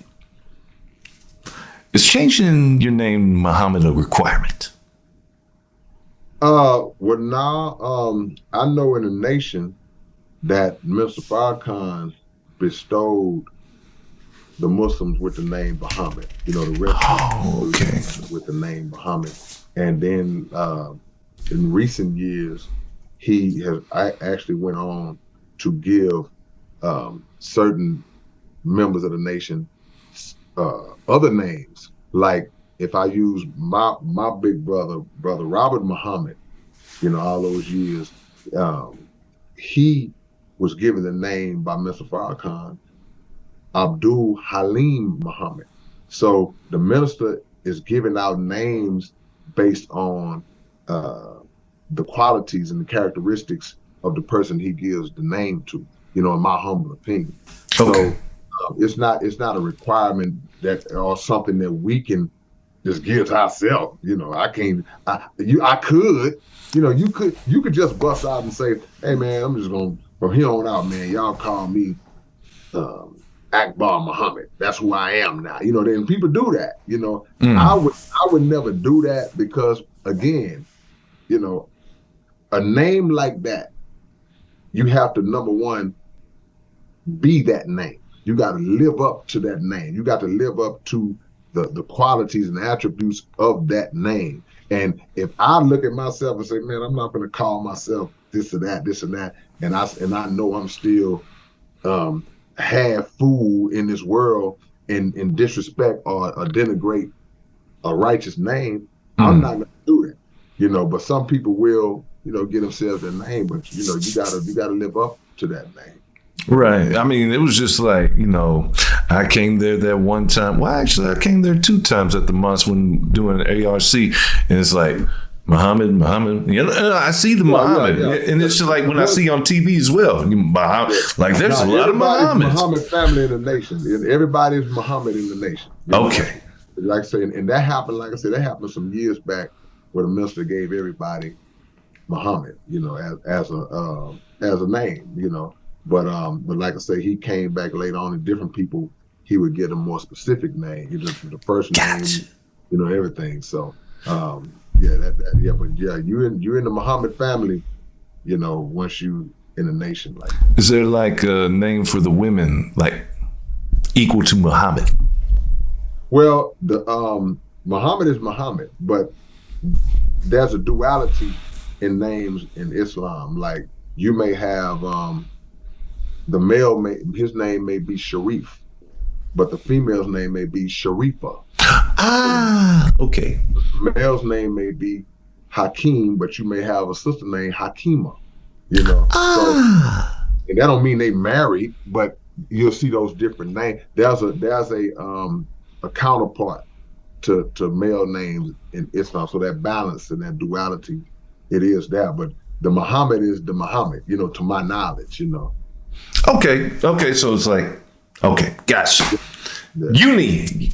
There's a feminine version of most of the names that I can't say all of the names, but a lot of the names, a lot of the male names in Islam, there's a feminine version of those names. Oh, okay. Okay, we talked about the holy books like the Bible, the Quran. You dropped a book, not so holy, but good. Comic book. Right. What made you do that comic book? Man, shout out to my homie Dollar Bill, man. Martial Arts Productions, man. Another brother who produced some great music for me. He produced a song for me in 2013 called the Galactic Quest for the Mystic 10 Volumes. And I wrote a story about these guys, man, these interdimensional, these galactic villains who stole my rap folders. So I had to go on this universal quest to hunt them down and get my lyrics back. So years later, fast forward, he hit me up and said, man, you know what, man, I think that song would be cool as a comic book. You know, just as conversation, you like, yeah, that would be cool, you know, but you ain't thinking to really do it. And he was like, man, I know a guy, man, I'm gonna see if we can put that together. So he got with the brother from Africa who did all of the artwork and the animation and all that. And then they put it together and they hit me back with like the layout with the template. And I was like, okay, yeah, I can see this, you know, working. So we ended up doing it. You can probably see this poster right over my shoulder right here. Indeed. Yeah, but I'll grab one. Grabbing the box or no? Yeah, we got the box too, but okay. This is the actual comic book. Extra glossy. Yeah, extra glossy, man. Extra glossy. You know, we got some shine, man, on it, and you know, they did a good job, man, with the animation and all that. See, the thing is, you know, this is a new venture for me, so I wanted to make sure that it was comparable to anybody else that was doing this kind of stuff, you know, as well. Cause I'm new to the game. I'm a new kid, you know, on the game. But Dollar Bill made sure that, you know, it looked good and you know, so things have been pretty cool on that front because a lot of people have been supporting, and it was a good thing for me because it gave me a chance to check off something that I've never done, and also that a lot of other rappers I know haven't done before. What's on your checklist though? You got something else, or is it? Shh? You know, my checklist mostly consists now of probably places that I want to go. But also sometimes you check things off the list that wasn't even on the list. You just check off once you do it. It just fell on your lap type stuff. You know what? Then check that out. See, I never saw myself hosting a radio show. You know, and I ended up doing that. You know? So okay, well, just add it. I never saw myself until recent years writing a book. You know, check that off. You know, and some of the places I've been. So yeah, man. Sometimes things are on the list, and sometimes things just they put themselves on the list. Yeah. And you got 2 books. You doing the third one? Yeah. You know what? I've been vibing on a third book, but mainly from the standpoint of trying to figure out what that third book would be about. I do have it in my mind to want to do a third book, but I'm not going to do it until something hits me and say, yeah, see, when I did my first book, it was easy because I was just talking about my life. So all I had to do was remember and recall. The second book was, okay, well, you know what, let me break down the lyrics and the bars and basically write a teaching tool for writers. That was easy no-brainer to come up with. But a third concept, something would have to come to me that makes me go, yeah, that would be the next one. And so far, that haven't happened yet. When's the last time you talked to Top Dog? Random. Top Dog, I saw Top at Lil Mud's funeral, man. I one of the OGs. Oh, okay. Yeah, one of the great OGs from South Park, man, Lil Mud. He passed away a few months ago. I think it was maybe late last year sometime. And I saw Top at Mud's funeral. So that probably was what, 6 months ago, late. Oh, okay. Well, the reason I bring it up is like, you know, did you ever read his book about pimping? Nah, I have those books. I got that book. I read, dude. He breaks down pimping like I never knew of pimping. It's good, but he's still like, because last time I talked to him, he's with God now and stuff. He's a totally different person. Yeah, even on that kind of paper, he's a totally different person, man. You know what I mean? Yeah, it's amazing how God can transform, you know, people's minds, man, and just turn, like I say in the scripture, turn you to a new creature. Because knowing Top from back then and knowing him now, it's like it's literally two different people, man. Yeah. Shout out to Top Dog. And his wife, who also wrote a book. Yeah. Top is a great guy, man. Matter of fact, I'm going to tell you a quick little story. I got a video I did a while back called The Meeting, from a song. Yes, with you and Rhett, right? Right. Yeah. All of those scenes in the offices and stuff like that, we was in Top Dog's office. We did it. Top got a tax business that he does taxes. That's what's up. He got an office. So I was thinking, I was like, man, I need to find somewhere with office bill. I was like, Top Dog, let me call him. We filmed pretty much all those office scenes with records in the office on. That was all the Top Dog spot. Yeah.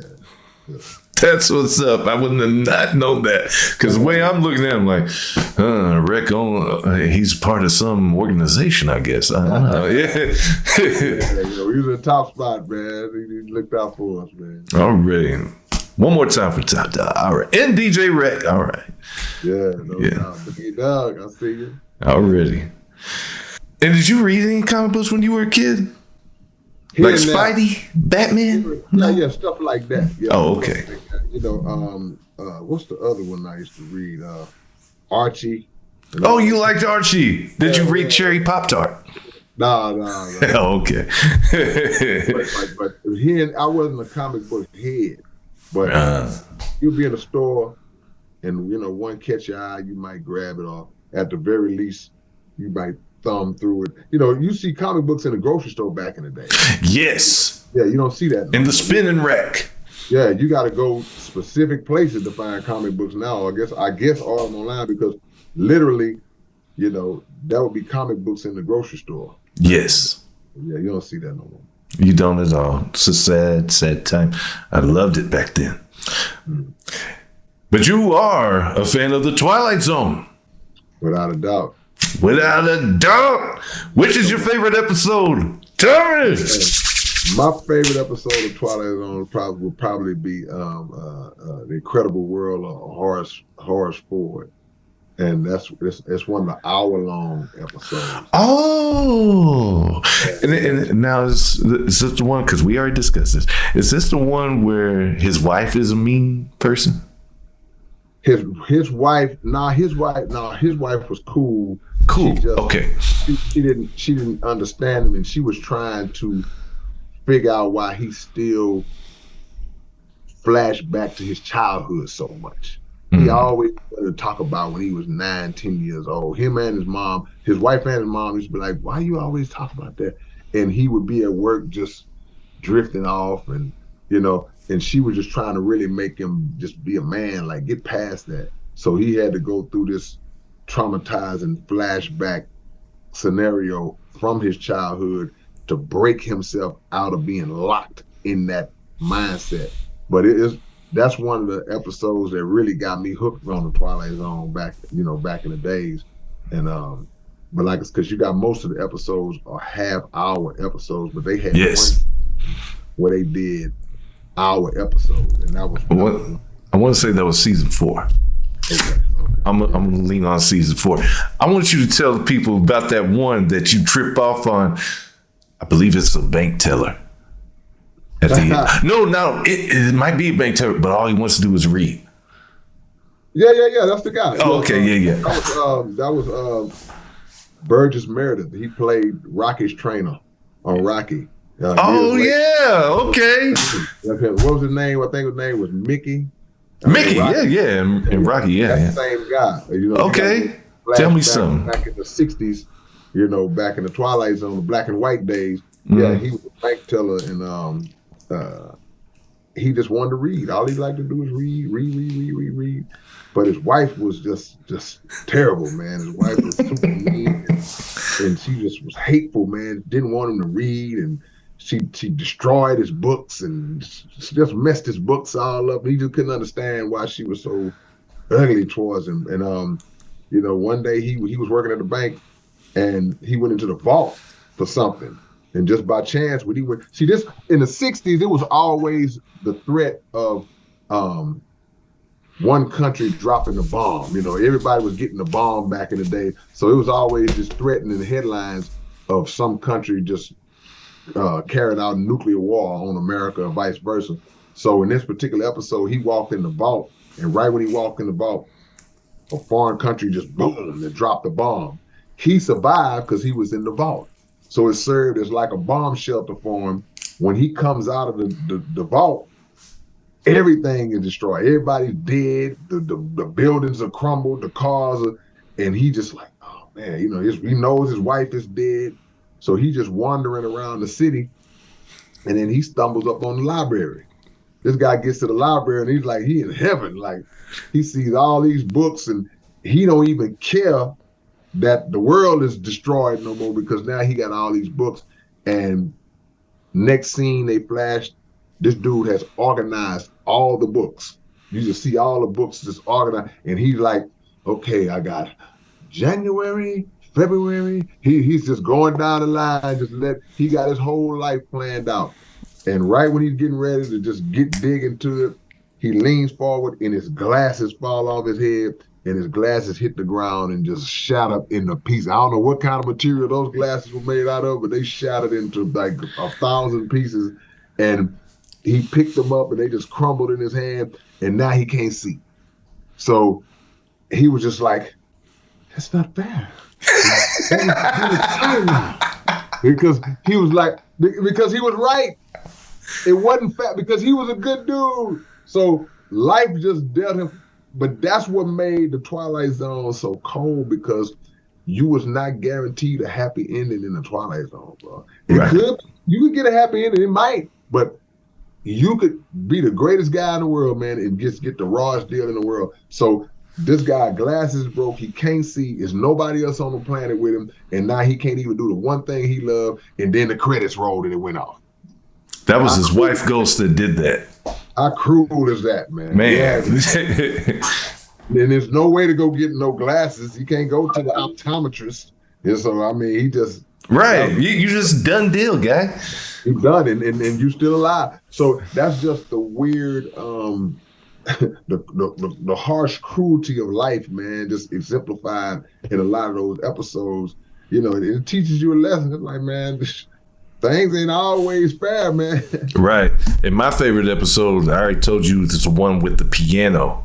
And that didn't end with a happy ending either. That humble dude. So it's like, hey, you better treat people the way you want to be treated out here. Yeah, man. Right. Yeah, that was a sinister episode, man. That dude, it backfired on his behind. Heck yeah. Like, oh, I'm scared. Oh. Yeah, like, dude.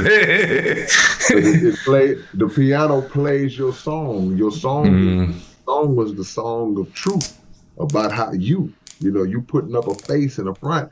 But when that piano started playing, you gonna tell what's really going on inside you. Either. And did you like Outer Limits or Night Gallery?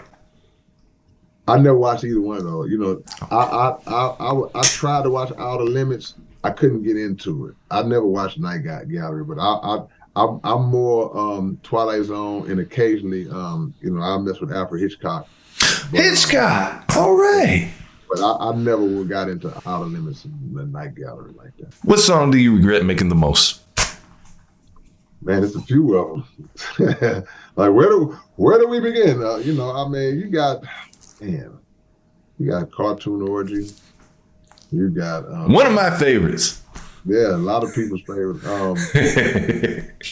Some features I've done. Features you've done, huh? I've done a few features where I was like, oh man, I don't do that. But it's a few. I can't think of a lot of them off the top of my head. I caught myself pretty early, and kind of start transitioning out of making those kind of songs. But there's still a few of them that slip through the cracks. Right. That make you cringe when somebody decides they want to play them.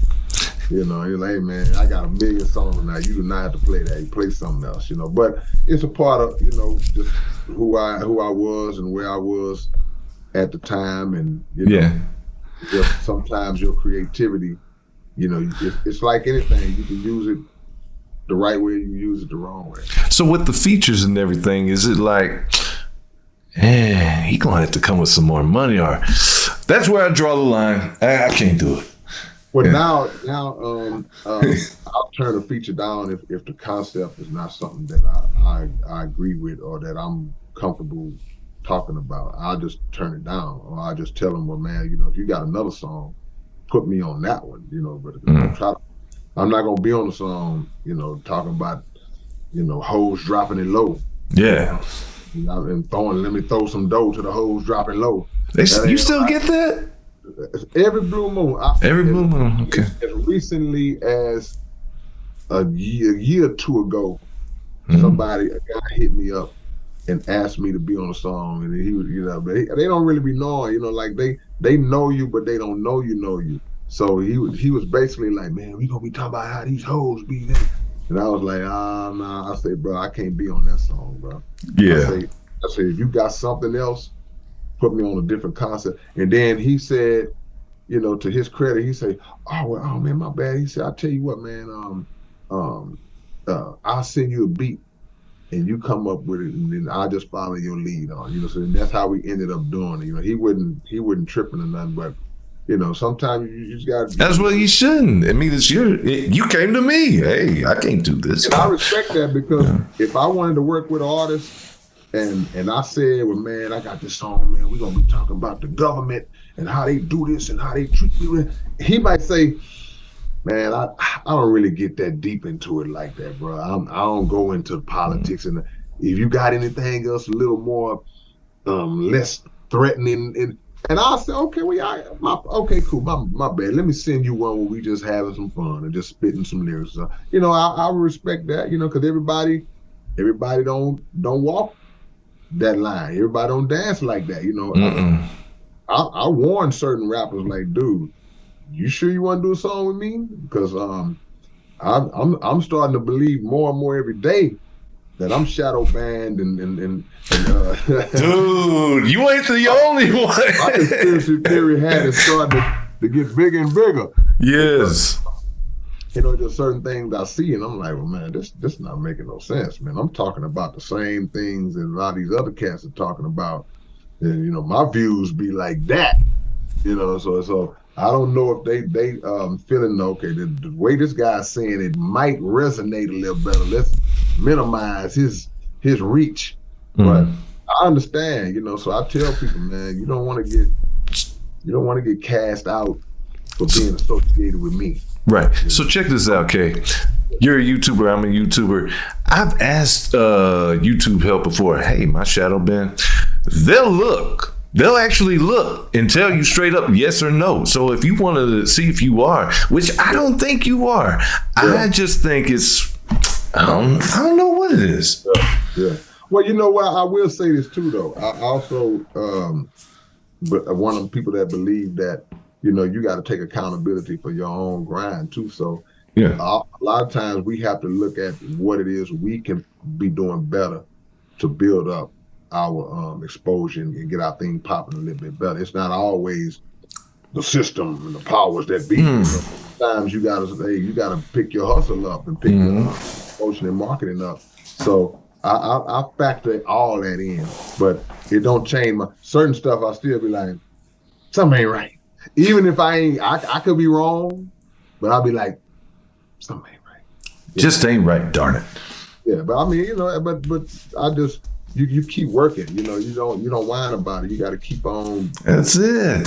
I get people, right? I get people all the time, Kay, talking about, oh, my views are low, my views are this. I'm like, dude, as long as you're doing something that you enjoy, who gives a F? Right. Well, you know, see, I've learned that YouTube is like the music industry. You know, people it is for different reasons. You know, people get into the rap game because, man, I love the culture. I just want to be immersed in the culture. I want to show my skill. I want to have fun with rapping and hip hop and all that. And that's cool. Other people are like, man, I'm going to see if I can get this money. I'm trying to see if I can get it. Yes. So YouTube and social media is the same way. Some people use social media as a means to get their message out. They build that platform as a way to draw people in to teach and inform and raise the consciousness. And some people are like, man, I'm gonna create this content and my goal is to try to figure out how to get rich off of this. And that's fine too, you know, because we all monetize, you know, and we all want our channels to grow. But it's about what the ratio is in your mind. Is the ratio 90% about just getting the money and 10% about putting out some positive, some content that's helpful to people? Or is it a balance of, yeah, you know, I'm trying to get some bread off of this here because it's available to get, but also I would do this even if it was not monetized because I'm still able to help people and teach people and give people advice and all this stuff here. And you were doing that back in the day with Rap Lesson of the Day, if you remember all those. Yes. Rap tips, yeah, me and Justice Allah, we do the yes. rap tips. It's like, yeah, rap tip. Like, there you go. They say the game is to be sold, not told. We were just telling it. We wasn't selling it. We were trying to help you guys, and we still do. We know I'm still screaming to the mountaintops, telling these rappers to quit rapping over their vocals when they do shows. You know, I'm still telling them, hey man, quit lip syncing, man. You not on that old TV. You're not on Solid Gold. Right. Man, you know, give people a true performance, you know. So, I mean, that's just something that just resonates with me, and it irks me when I see artists doing it. So, if I see artists doing it and it bothers me, and I can see the potential of a guy who could really be good, or a female artist that can really be good, and something is taken away from that, I'm going to tell it.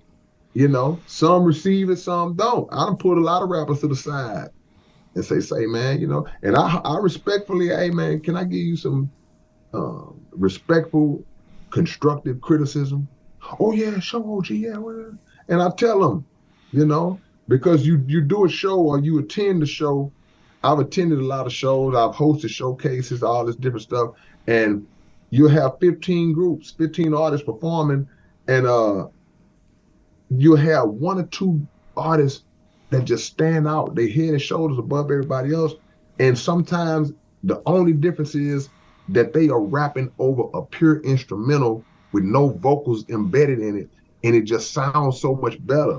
And you can see the crowd reaction. People in the crowd are like, they may not even understand why this person seems to be different from the other 10 groups they heard. But I do. I'm like, he ain't rapping on his vocals. That's why he sounds better, you know. But these artists, man, all the way up to the mainstream artists do it. You know, you can be watching freaking VH1 awards. This guy done sold 10 million records, and he up there rap. You can hear the track playing under this. Like, dude, you're on a worldwide stage and you rapping over your vocals, dude, or lip syncing. Come on, man. I figure it's just. Dude didn't have a hype, man, or he runs out of breath too quickly, and that's where that comes in at.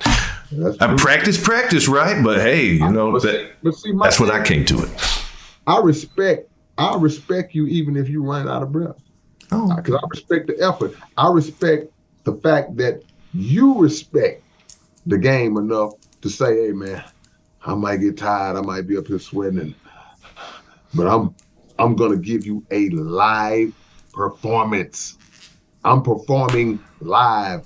People got up, went to the mall, purchased outfits, came home, put those outfits on, drove, burnt gas, spent money on tickets just to see you sing the record just off the record?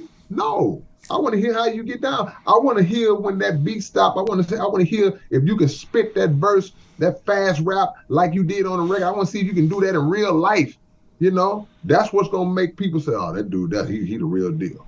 Yes. Wow. And what song are you most proud of? Man, that's a hard one to say, man. Would it be Perfect World? Well, I mean, that's an impactful one. But I think that's an easy song to write. I'm more proud of the songs that are pretty complex, or they kind of gave like Perpetual Cinch. You know, songs like that, or Duality. You know, the more creative song. Yeah, Duality. Something that's more creative. Okay. More challenging to come up with. Then you finally do it, and you go, yeah, okay, yeah, that was all right there. So those are the songs that give me more, you know, gratification. You know. Those other songs, that's easy stuff to come up with. Finish the lyric. K-Rino, if you were president, what would you do? I would, what did I say? I would make a national holiday dedicated to screw. I would do something along those lines. Darn it! Yes. Yeah, come on, man. We gonna pimp the presidency out in a good way. Already, 2024. Hey. Hey. No, they can have it. They can have it, right? Yeah. America's what they call that? America's death warrant has already been signed. I don't want to be at the wheel of that. Babylon. Man, about to fall. Hey. I'm going to let them drive their own vehicle into the tree. You made 7 albums at one time, called it the Big 7. How long did it take you to finish? Man, it took 9 months. 9 months to finish 7 albums, and you're the only one to do it. Guinness hasn't came down to give you your plaque because you don't pay Guinness, right? Yeah, man. I never tried to apply for the record. I didn't know if it was something that they would even consider to do. But again, like I said, I know I did it. I know I did it. People know I did it. Maybe not a lot of people know I did it. Maybe not anybody who people would consider to be important or would care. Right. Know I did. But those who know I did it and appreciate it and acknowledge it, they are the real important ones anyway.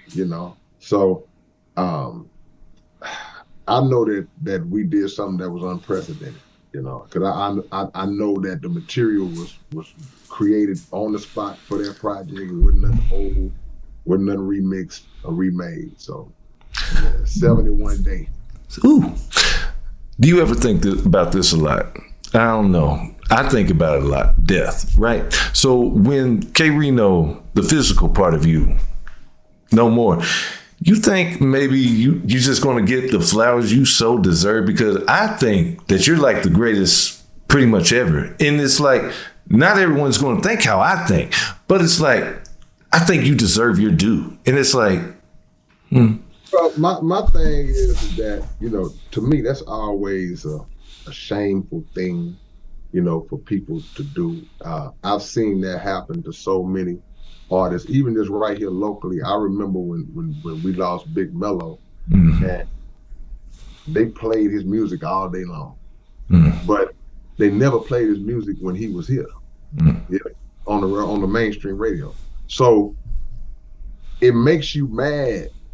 On one level, you like, okay, well, he getting some spins, but see, when people come up with the term and say, give people their flowers while they can still smell them, that's a real thing, because Melo's songs getting played all day, the day after he died, it doesn't benefit him no more, but it would have benefited him for them to do that while he was still vertical, but it would say, man, we're going to have Big Mello Day and just play all his music today.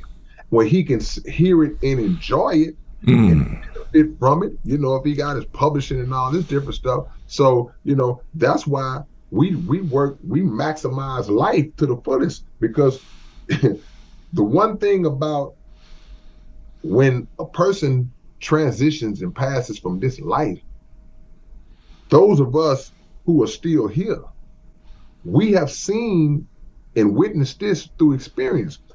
They're going to talk about you for a good week or two. That's it.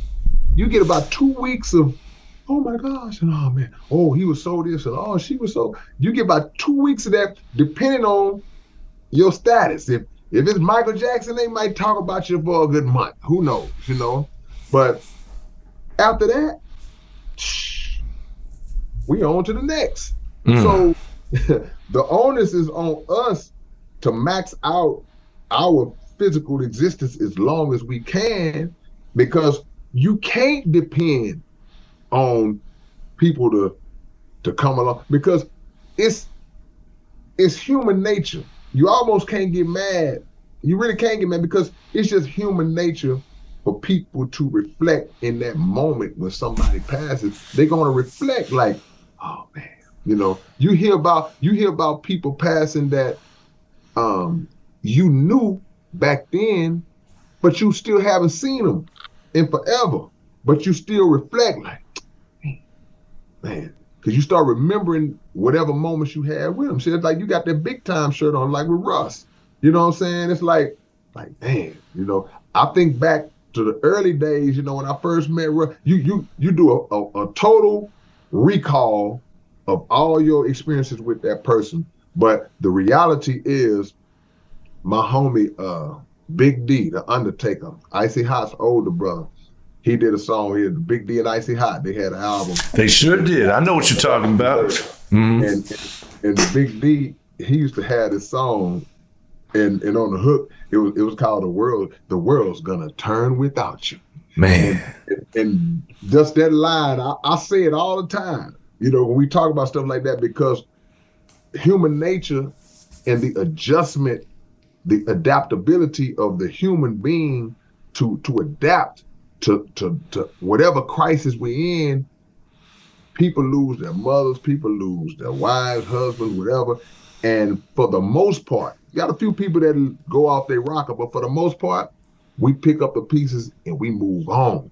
So you can't put dependency on folks of, man, you're gonna get your flower. I'm gonna get my, hey, bro, I'm pushing forward now, you know, to do everything I can, you know, to put myself in the in the light that I might feel like I need to be in. Not that I'm chasing a spotlight, but you work and you understand the talent that God gives you, and you want it to have as much reach as you can make it have to your capability. And that's what I try to do. I'm like, man, I ain't worried about none of this other stuff, because, and speaking for me, just to be honest with you, man, I'm not at any type of lack of love and accolades. People give me my love and props all the time. So people may say, you know, they'll give you flowers. We're on MTV. They're gonna mention it on the Breakfast Club. That ain't nothing. You know what I'm saying? It's like, did somebody say, when you're not even here no more, man, they shouted that boy out on the Breakfast Club. That's love, right? Love is do it now. Do it now. You know what I'm saying? So I'm max out vertical, bro. Right. I'm just saying, like, because we already know that some people just have not heard the great sound that is K-Rino, and they need to before it is too late, and say that this man is the greatest like I do. Darn it. Yeah. And R.I.P. Russell Washington, man. Big Russ, man. Nice guy every time. Man, and underrated. And again, like I say, it's one of those scenarios, everybody comes out, you know, and they say all these nice things, deservedly so. And then it's on to the next.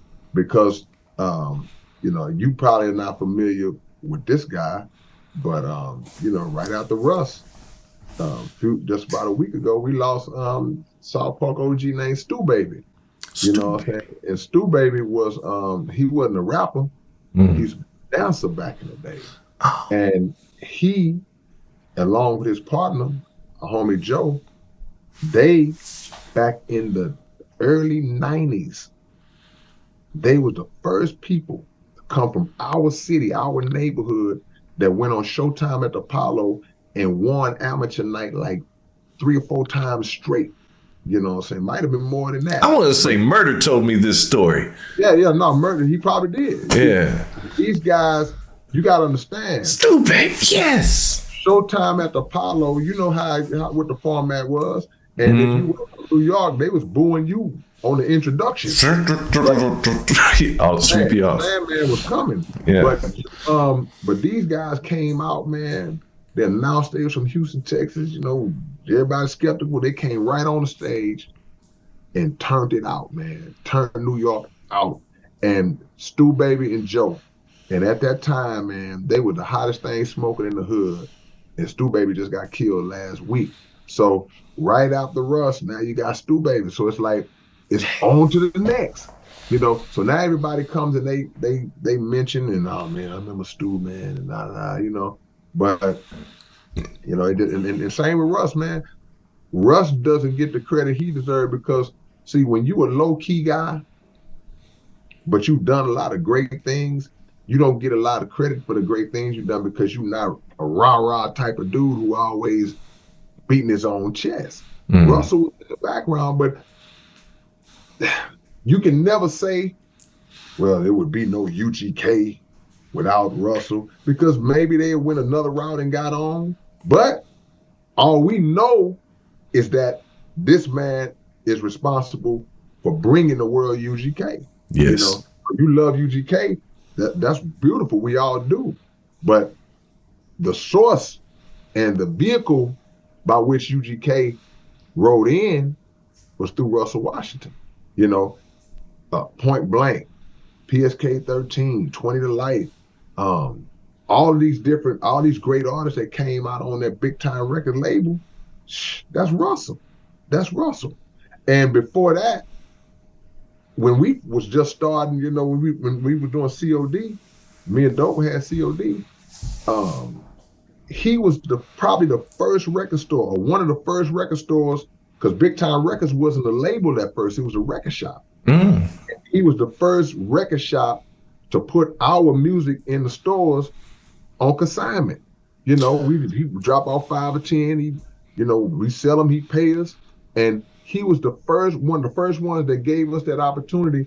And he started doing record label because of us at COD. He told me that a long time ago. He said, man, when y'all used to come, that's what gave me the thought to want to go into the music business, because he was seeing what we was doing with the label we was on at the time, with Radical Records and Ronnie Bookman and all that. And that gave him the inspiration. BigTyme Records was a record store, you know.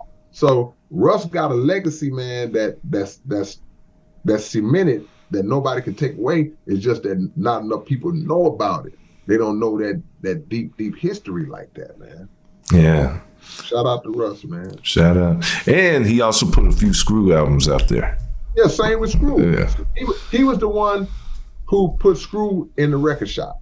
Yeah. Which in turn spread the name of DJ Screw was locally in Texas, spread out maybe Louisiana, but record stores all over now, they have Screw, because he took Screw into the studio to put together an official project that was now being distributed all over.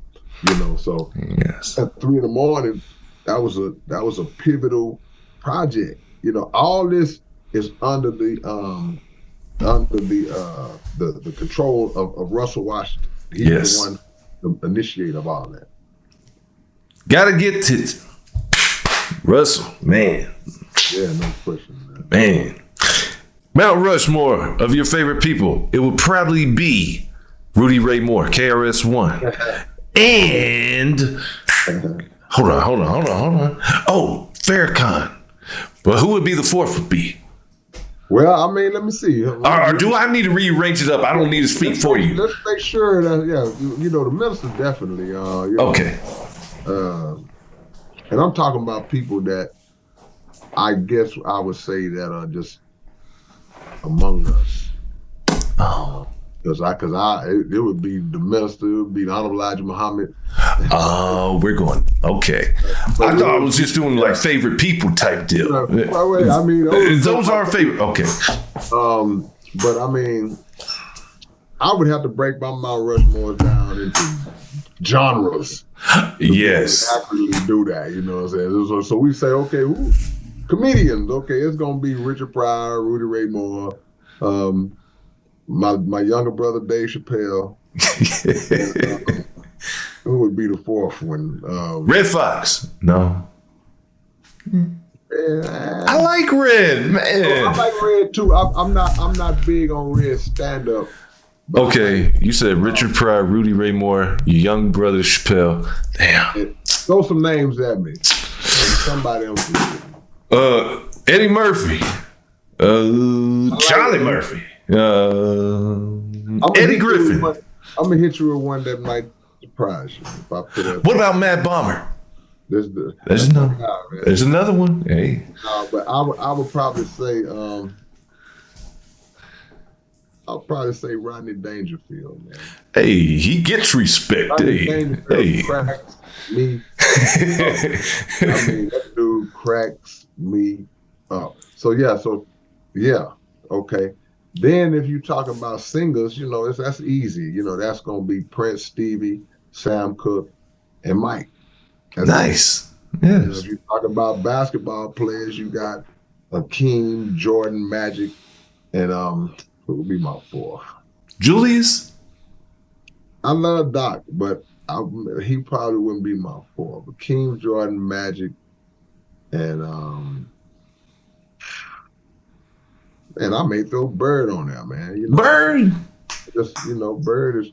Okay. I gained a big appreciation for Bird like years later, like after the fact, you know. Years, yeah. Yeah, but so my Mount Rushmore is coming. They come in groups, you know. Rappers, yeah, you know, you got KRS, Tila Rock,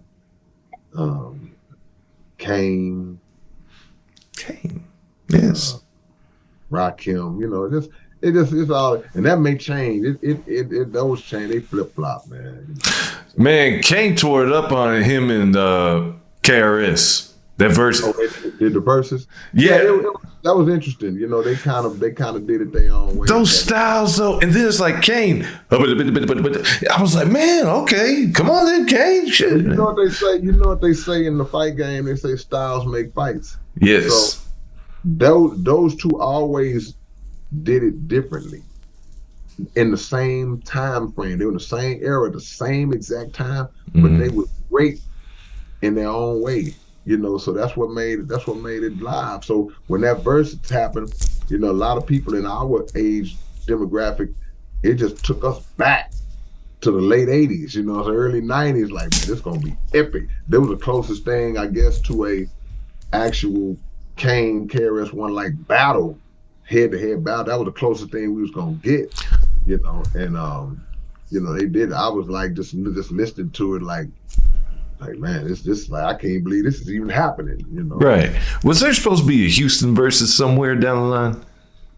I heard people talking about it. I don't know if it was a rumor or if it was a plan that just didn't materialize, but that would be, even now, it ain't too late to do. That would be like sick. You know, you just see Kiki and Zero or somebody. Like, Yeah. Face and Rose. Like that would be crazy, man. That would be crazy. And whoever would be able to put it together, man, that thing would, man, it would pack the house out, man.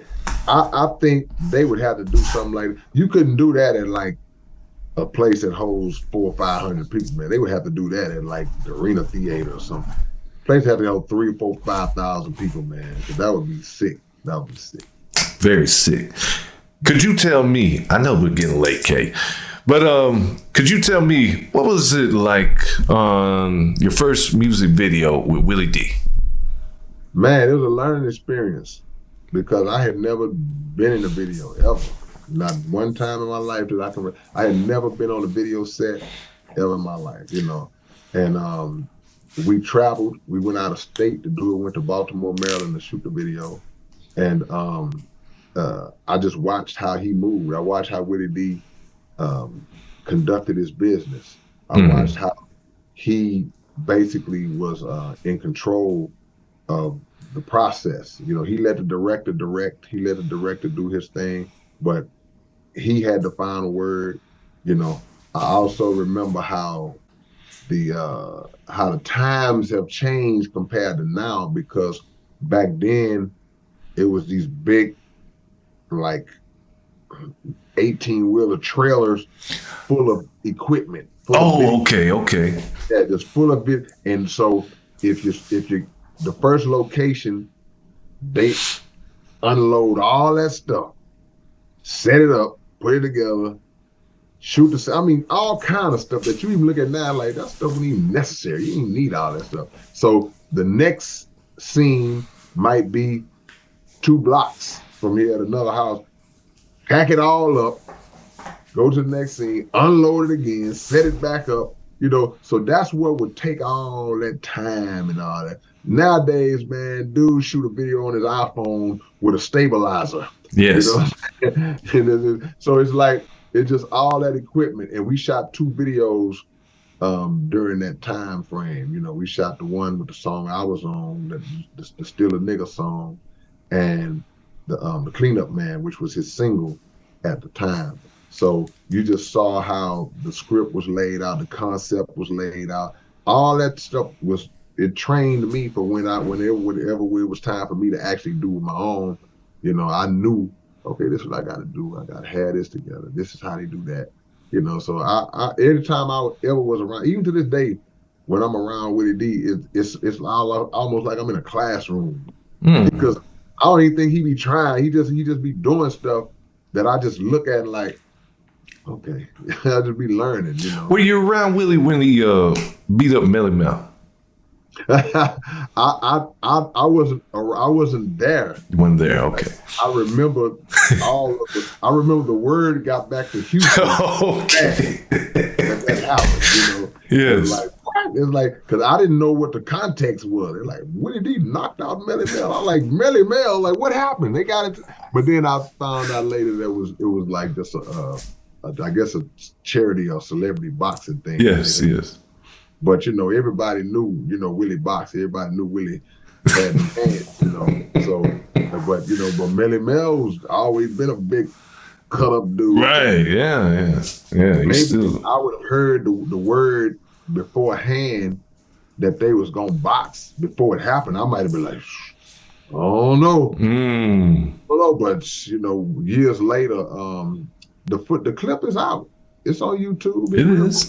It is. Yeah, it's real quick, you know. But yeah, man, I remember when that happened. I was like, okay. Because Melly Mel is one of my favorite rappers of all time. You know, what knocked out the man who said, "Don't push me because I'm close to the Yes. Yeah.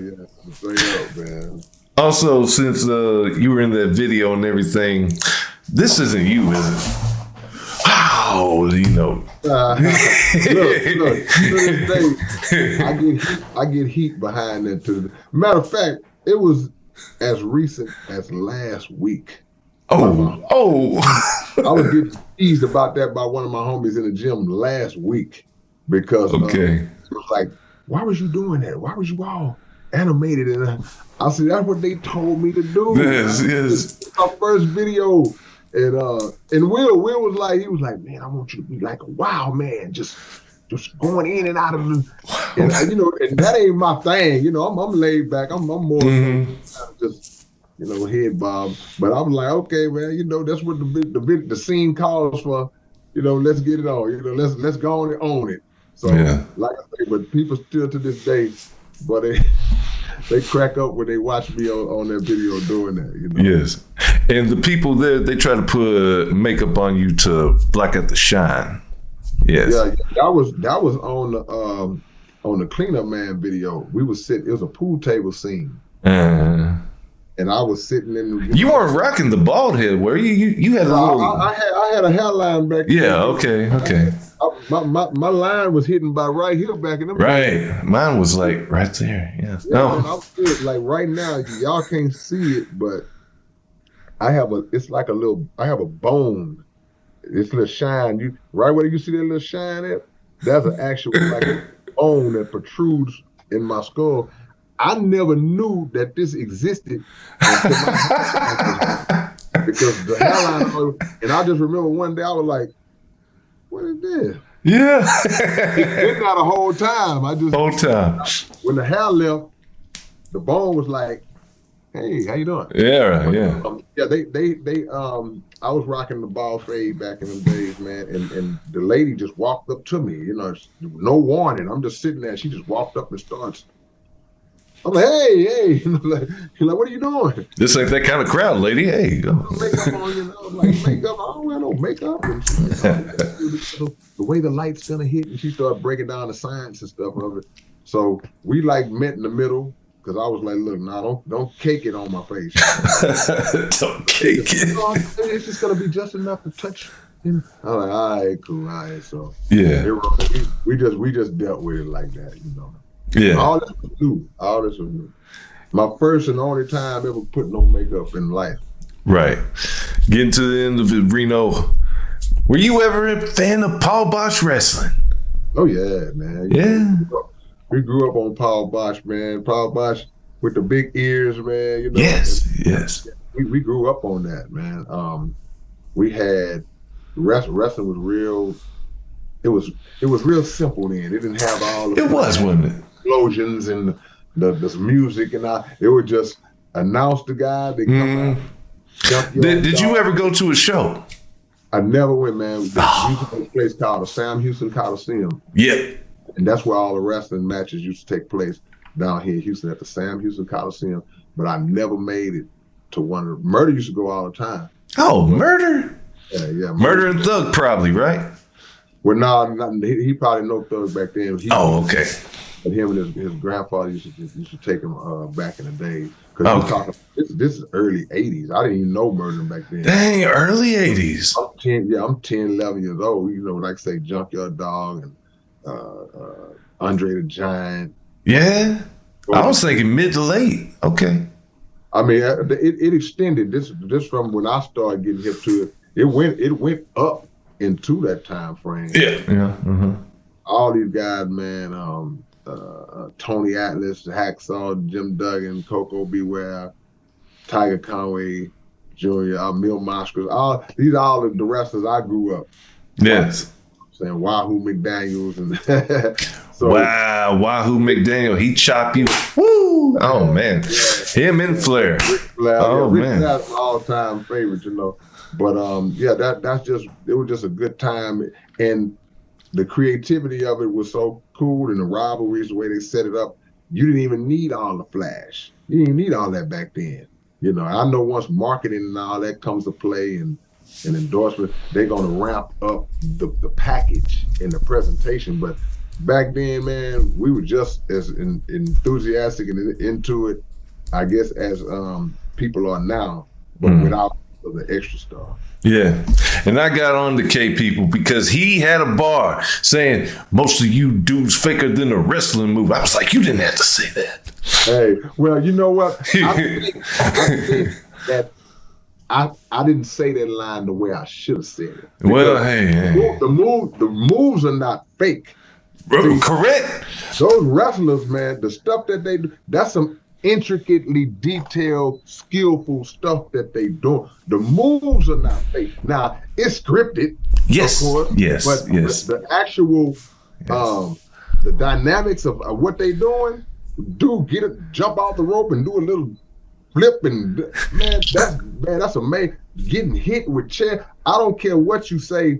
If you jump over the ring, over the ropes, and your back lands on that table and split, man, that's real stuff, bro. Yes. So I mean, the moves are not fake. The physicality is not fake. Right. You know? It's just the fact that, of course, it's scripted. You know? Yes. But that's fine because, okay, we watch movies, we watch TV shows. Hey, now you speaking the language. Yes. We get into it like it's real. We come back arguing over what happened on Power and all this stuff.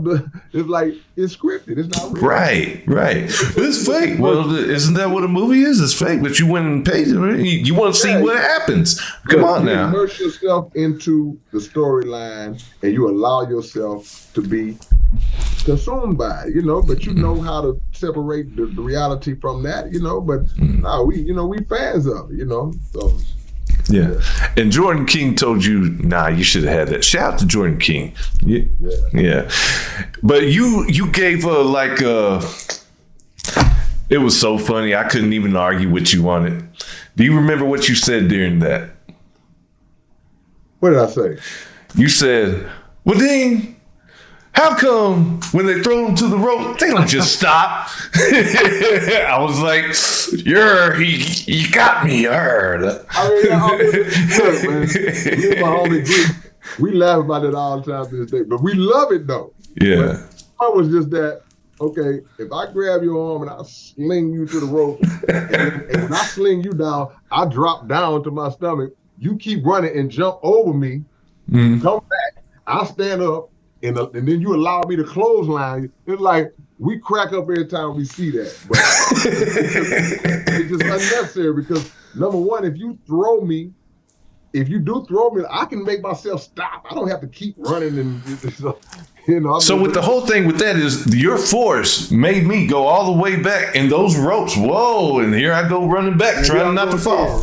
But with the drop down, they're trying to trip you right there.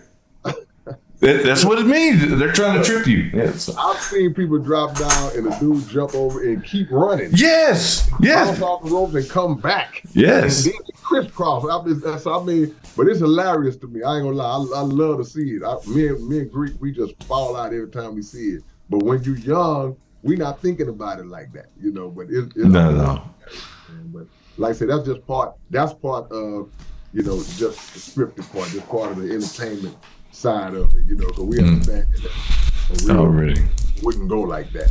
But that's what makes the sport of wrestling makes it unique, because those are aspects you could see two people reenacting that in the street, and you're gonna say, oh, they doing wrestling, they doing, you know where it come from, you know. So it's a signature thing, you know. It's like jumping on the ropes. You see some young people, he get on top of a car and come down, like, you know, he just reenacting, you know, something we all grew up doing. How many of us have jumped on the top of something and landed on your homeboy and with that elbow and tried to kill him? You know, we all have done that, you know.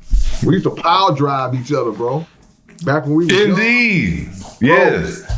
And it's been a few stories just coming up of people who actually have got their neck broke because they were playing, kids got their neck broke. And man. And we used to, man, bro, bro, you realize how many people I have power drive in my life? I don't know. I've been power drive before, bro.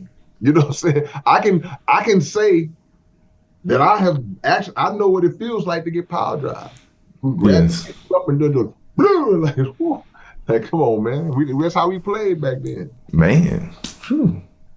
Dangerous, man. You kids, man. Kay, how can they get in touch with you? Oh, man, it's easy, man. I'm finally on Instagram, so you can go to The Real K-Rino #1 on Instagram, and that's The Real K-R-I-N-O #1, and it's on Instagram. My YouTube channel is The Real K-Rino. So you can definitely subscribe to my channel. Just started a podcast a few months ago called the Underground Dialogue Podcast. So that's on YouTube. And you know, Facebook, Twitter. Twitter is The Real K. Most of my stuff is gonna be The Real K-Rino. Lots of fake K-Rino. There's only one, The Real K-Rino. Look, everybody whose handle is The Real whatever, usually it's because it was a fake one that started. But in my case, it wasn't a fake one. It's just on Instagram, you know, that was a guy who started a page up in my name, and he did a great job of it. Oh, a good fan page, huh? So, yeah. I mean, I commend that guy, whoever he is. I don't even know who did it. But, you know, he did a great job and represented well. But I just knew it was time for me to just, you know, start my own. So I'm trying to build that up. You don't do the TikTok? No, I ain't TikToking, man. I mean, no TikTok. I don't have no lane. See, anything I do, I like to feel like it makes sense for me. I'm not gonna try to do stuff that the young people are doing and look like a fool out here trying to be 52 years old trying to do what young people. Right, I'm 40. What? Come on. I'm doing a dance challenge, and nah, that ain't who I am. You know, you find your lane, and then you stay in it and max it out.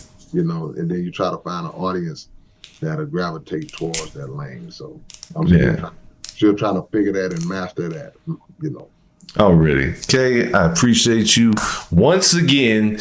No F-ups this time. We got it. It's great. It's K-Rino, everybody. Man, and I'm Dean. Love, man. Appreciate you, Dean. You know they number love, brother. Already, man. Hey, I just appreciate you. Thank you. Love, yes, sir. All right.